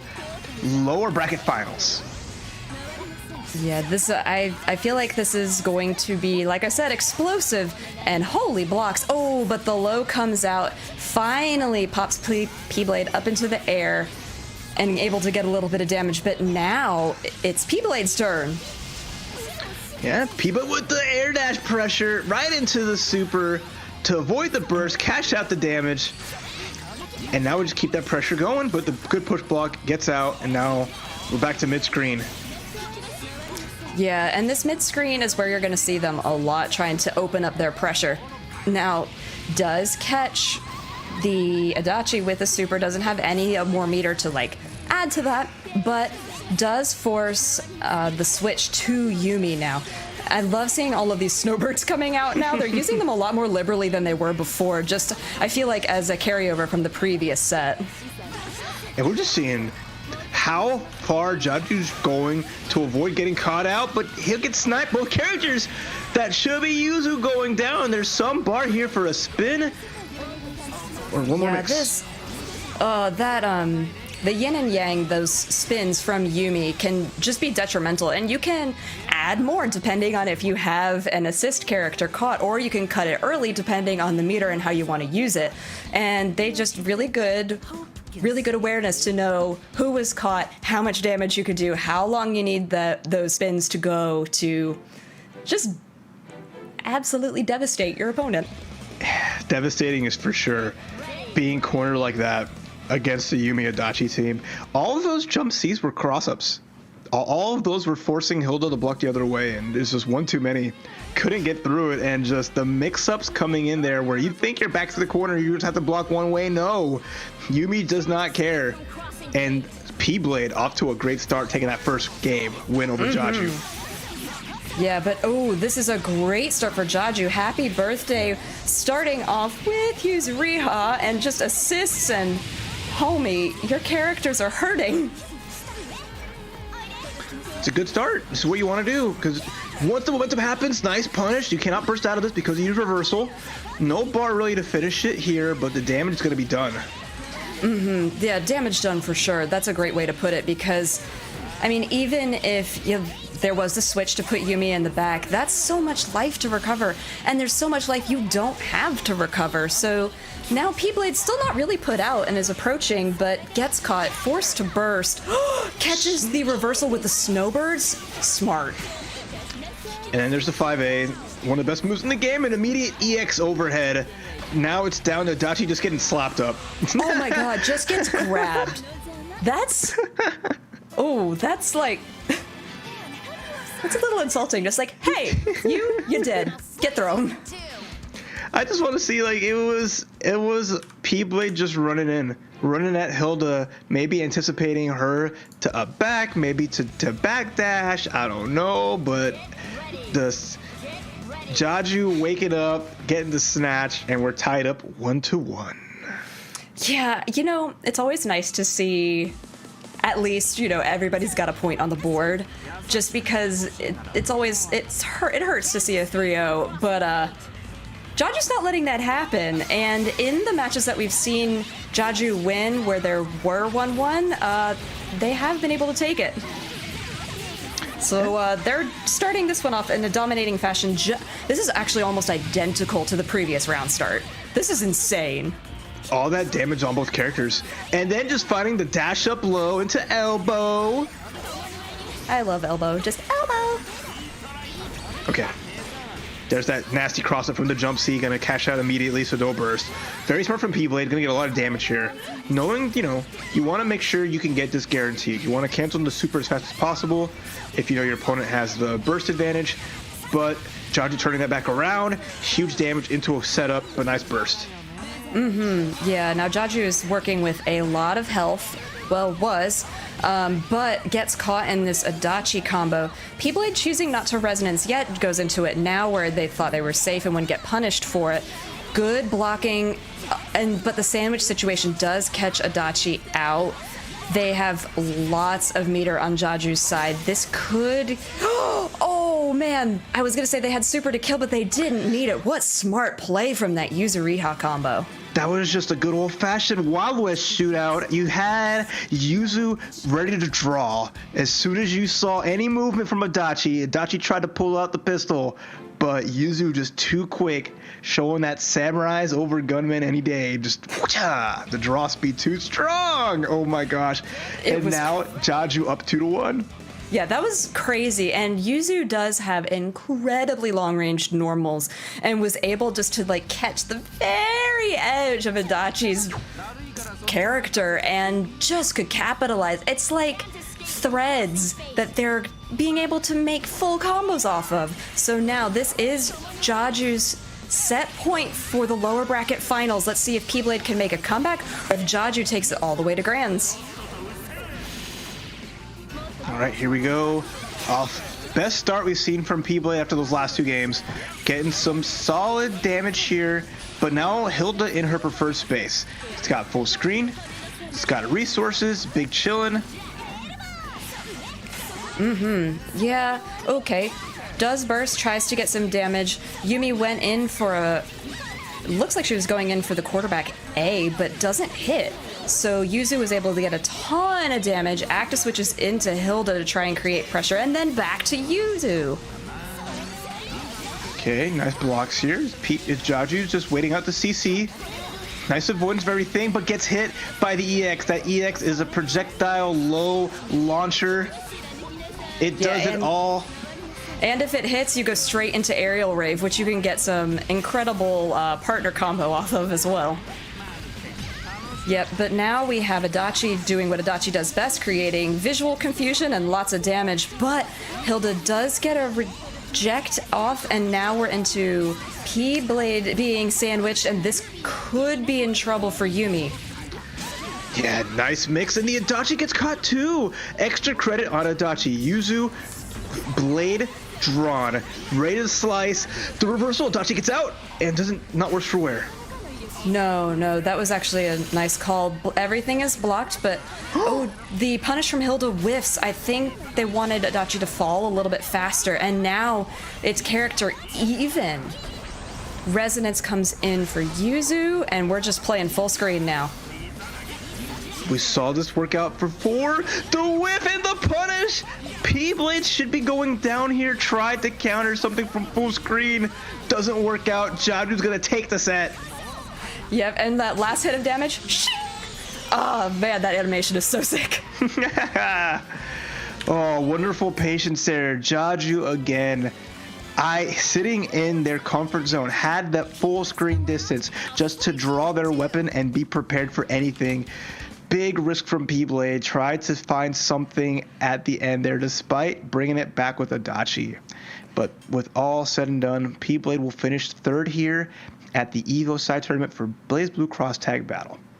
And well done to them. They certainly put on a fabulous show for us to see today. And so, we've shown their social card earlier. So go follow all these players because you're going to see some really sick stuff. So let's take a look at how Jaju managed to clutch it out and fight their way back for the rematch against Cax in Grand Finals.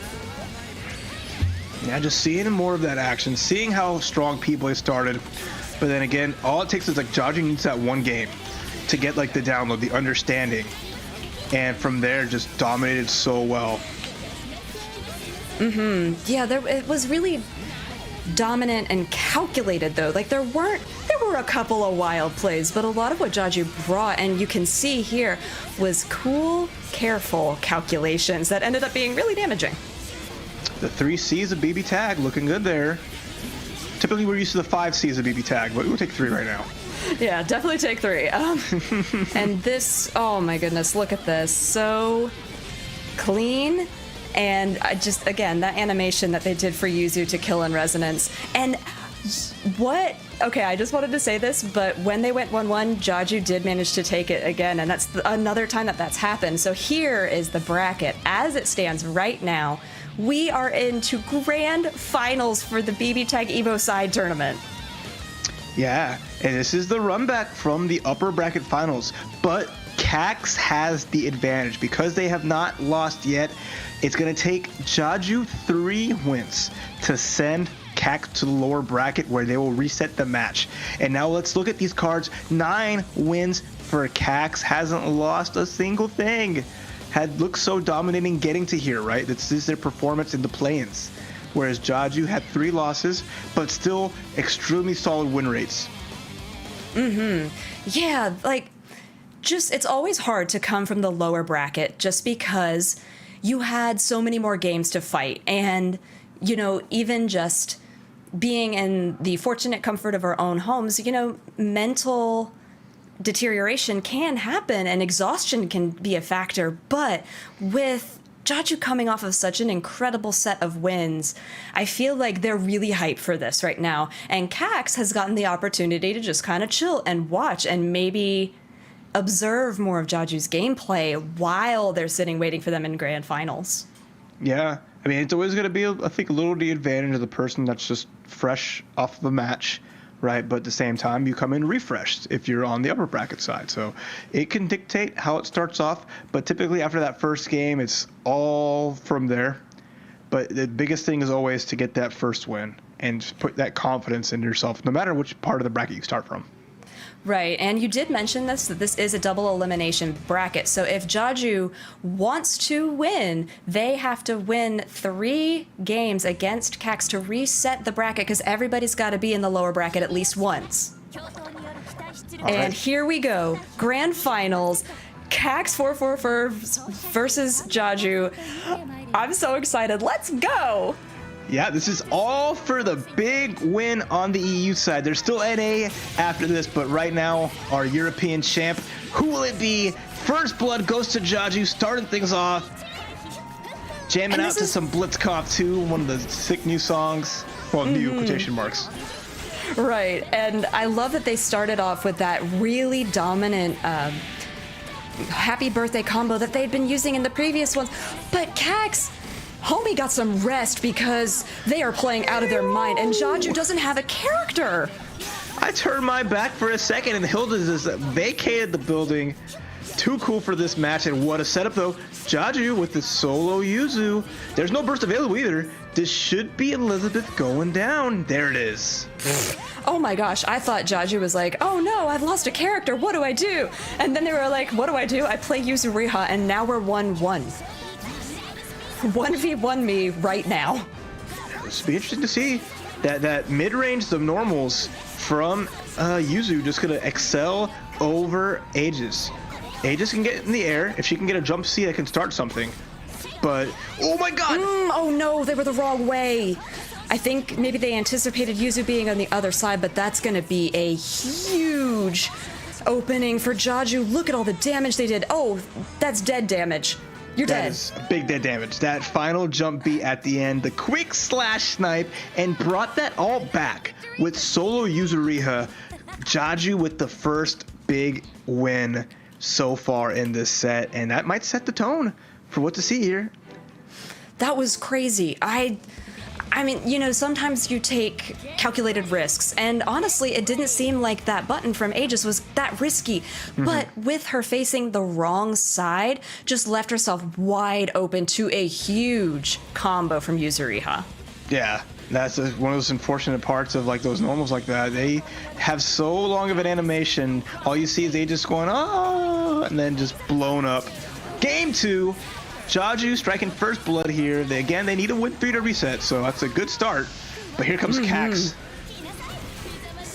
Yeah, I love that the Yuzu is challenging more of the air game that Cax was bringing earlier. I think that's a really smart adjustment on Jaju's part. As soon as I say that, though, caught by the Elizabeth, oh boy, this is going to do a lot of damage. We've seen this before.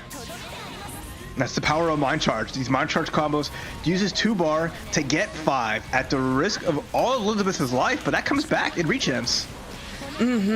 And now, oh my goodness, look at this situation. It's so scary. You have to block, baby. Oh no, Hilda got hit. But you can't block, gets hit. Luckily, unlike Naoto, who can instant kill off that special, Elizabeth gets just damage. And Hilda stays alive here, goes into super to pressure on, but nice blocks from Cax. And just, oh my goodness, this Hilda combo doing really well. Brings out the burst to put Elizabeth in, stop Aegis from taking that damage. And, oh, tries to 5C, doesn't get it. Reversal saves the day, and that's side swaps. Now Cax is Aegis in the corner. Oh my goodness. Oh, the throw was the right answer before the beam came out to get the punish because that super was going to be safe-ish because of the beam. Yeah. And, oh my goodness, this is actually really scary. I mean, as much as it looks like Elizabeth has an advantage, it could go away in a second. Just right now, are we going to see an Astral? No, but the reversal works out, and now this is extremely close. Reversal, whiffs. No big combo, but Jaju potential to get 2 up. But Cax can bring this back with all this bar he has. Oh, another revert. Oh, gets it. And that's wow. it. Enough 2k damage. Take a look. You're in the book. It's tied up 1-1. Okay, that went really well. That was good. I respect it. Yeah, wow, just such incredible gameplay coming out from Cax there. And Jaju too, good lord. Just both of them playing on a razor's edge right now, and the end there from, oh goodness, I just having trouble breathing. It was close. That was a lot. It was some great baits from Jaju on those reversals, but unfortunately, because of like the angle that they were at, they couldn't really get a lot from it. They just got like the fadeaway hit to hit Elizabeth, and then just all it took was that one catch on it, and that was just so much damage from it. So good stuff to Cax for tying it up 1-1. Needs 2 more to win this tournament. Would love to avoid a reset. Let's see if they can manage that. Yeah, that would be incredible. It's so nice to see the 1-1 for sure. All right, so wow, this is, again, I feel like Cax just excels at keeping your character in the corner and not letting them out. And depending on how they choose to use the assist meter, this could be the end of Yuzu. Gets a burst at the last second. But I love that. Cax saw Hilda in the air, got a 2B, great anti-air, and now just fiending all this damage on Hilda, who's hurting so much. And now we're going to a reset. This sneakiness from Cax here, speed running this round. This is, yeah, Cax has places to be, and it's the end of Grand Finals, it looks like, because holy moly, look at the damage they're putting out right now. Now it's Jaju's turn with this Yuzuriha that we've seen do so much damage. Yo, there she goes. Right behind it, get some nice damage here like you mentioned. Oh, the whiff! Oh, what a punish for that! Heartbreaker. After the full combo, Jaju let the super rip. And I'm more impressed that at that range, Cax knew the perfect punish for it, and it worked out so well. It did. It really did. Because being at that far of a range, you don't have as many options. Just because you may have to run up with a certain character or try to close the gap, but they knew exactly what to do to capitalize on that moment to get maximum damage, and it won them that round.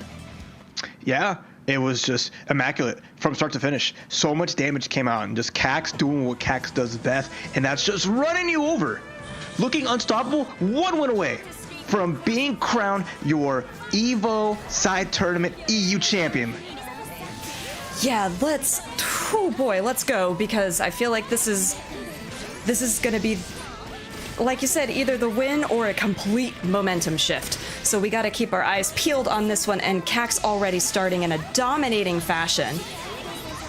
Yeah, it's true, but at least Jaju has the room that they want. It's gotta hit two, so it's gonna tie it up a little bit, but drops the combo. Not common for Jaju. Try to extend it with an assist. Now, does switch in the Yuzu. Oh man, Hilda was there for a hot long second. I was afraid she was gonna get tagged there. But now Cax with the Aegis does get the super this time. A couple times ago that whiffed and it was a little scary for them. And now just creating pressure the way Cax does best. Yeah, despite the burst, the assist still comes out and gets some momentum. Or just right over. Where is this Aegis going? Cax's movement's so slick. Yeah, Cax just really playing out of their mind right now. Does get hit, and this could be a huge turn for Jaju depending on how they choose to end this combo. They've got meter and they have assist. And it punishes. This should be Elizabeth going down. Great block into the super. Knight of 1,000 Blades slapping their way to tying it up, but Aegis is still alive. Yeah, I don't want to count Cax out, but this is looking pretty scary for them. And gets caught coming in with Hilda. We're tying it up 2-2. Oh, Jaju staying in it. Cax has been just showing off, but Jaju's been solid and just not calling it quits. And that's the important thing. It's just they're tried and tested, and they show their stuff. And now we're gonna have the final match of this first set. Will it be a reset, or will we see a champ get crowned in Cax? You know, really at this point, it is so difficult to say because they've both been playing out of their mind, and they're really able to stay in the moment and make decisions based on what's happening right then. I don't feel like either of them are thinking about past mistakes, and if they are, they've thought about it and corrected them because they're both playing really well and making such snap adjustments to capitalize on their gameplay right now. Yeah, it's just been one or the other in so well, and just momentum shifting constantly. But we'll see how it goes. Game number 5, set number 1 of Grand Finals. Yeah, oh boy, my heart is racing right now because this is so exciting. And this is already really back and forth. I just got caught briefly, but now Cax running their game plan. I feel like if they can take a character out of Jaju's pocket early on, it's going to be detrimental. But we do get a burst. Unfortunate for Yuzu, though. She's caught in this horrible combo. Are they going to die? Every mix-up, boom! Gone. Hilda by herself. Every mix-up in the sandwich. That was 13K. And Hilda gets tagged with one character. DeGrab's going to do it. And Cax is the champ! In the fastest game so far. Not even 40 seconds of in-game time. That's a wrap. They just blew Jaju out of the water. Cax could taste that. They were like, I do not want a grand final reset. I do not want to play any more games. I want to win. And they did. That was such dominant fashion too, like just the end of that, and they win it with a walk-up grab. Well done. Exceptional. Oh, I just insane with the amount of damage coming from the one jump attack. That jump C, we'll see some replays right now. We'll get to that in a moment, but you'll see that last game just went so fast in Cax's favor. Game number 1, Jaju seals the deal with that solid use after Hilda got melted. But now we're down 2-1 where it's the solo Hilda. And it was still close. It was really close. Look at this. Just, I can't believe that actually worked. That was crazy. What a crazy game that was. But now we get to see more of Cax just running their game. And there's that super. Another one here, though. This Yuzu, Jaju's Yuzu was so incredible to watch. So shout outs to them for bringing everything that character could do to this game. Yeah, it was just outstanding. And then you see that finale here. Or, you know, we have it to 2-2, and that was just clutch. But then look at Cax go. He's going to get that extra damage with the super, and then Hilda comes in, and then it's just she's gone as fast as she arrived on screen.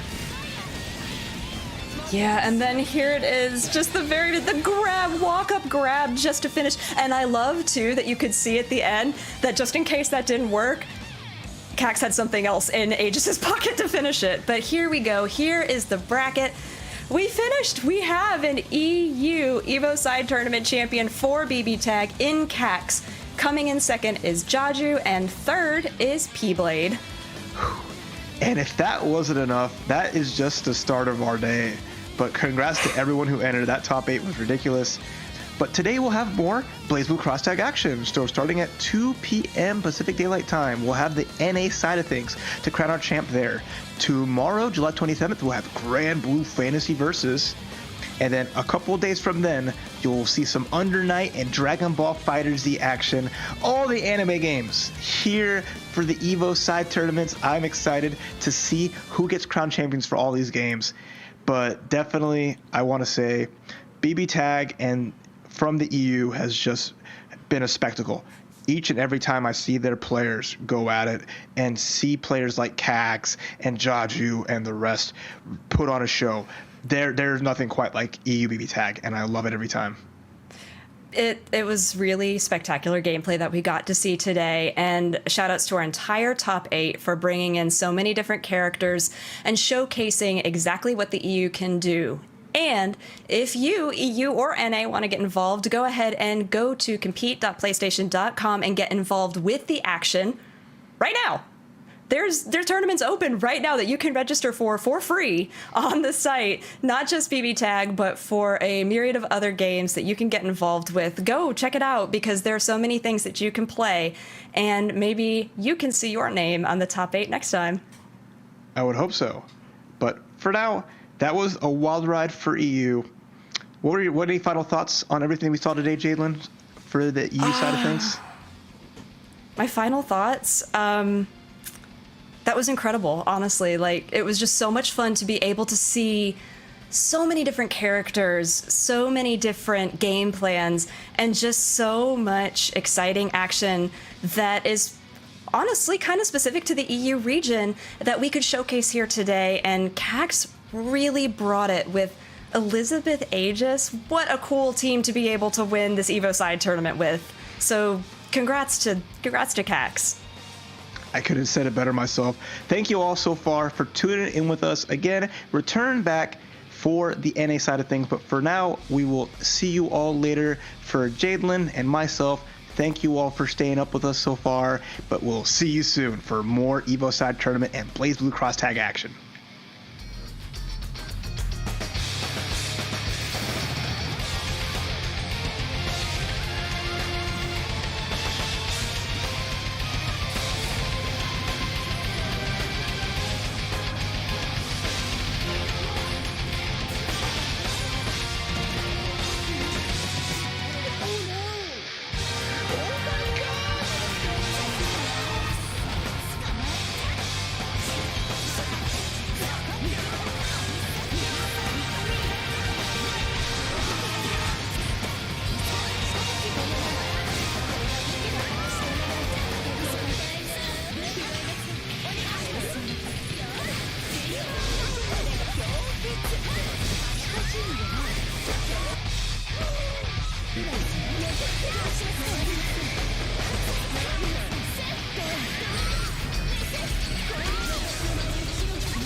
PlayStation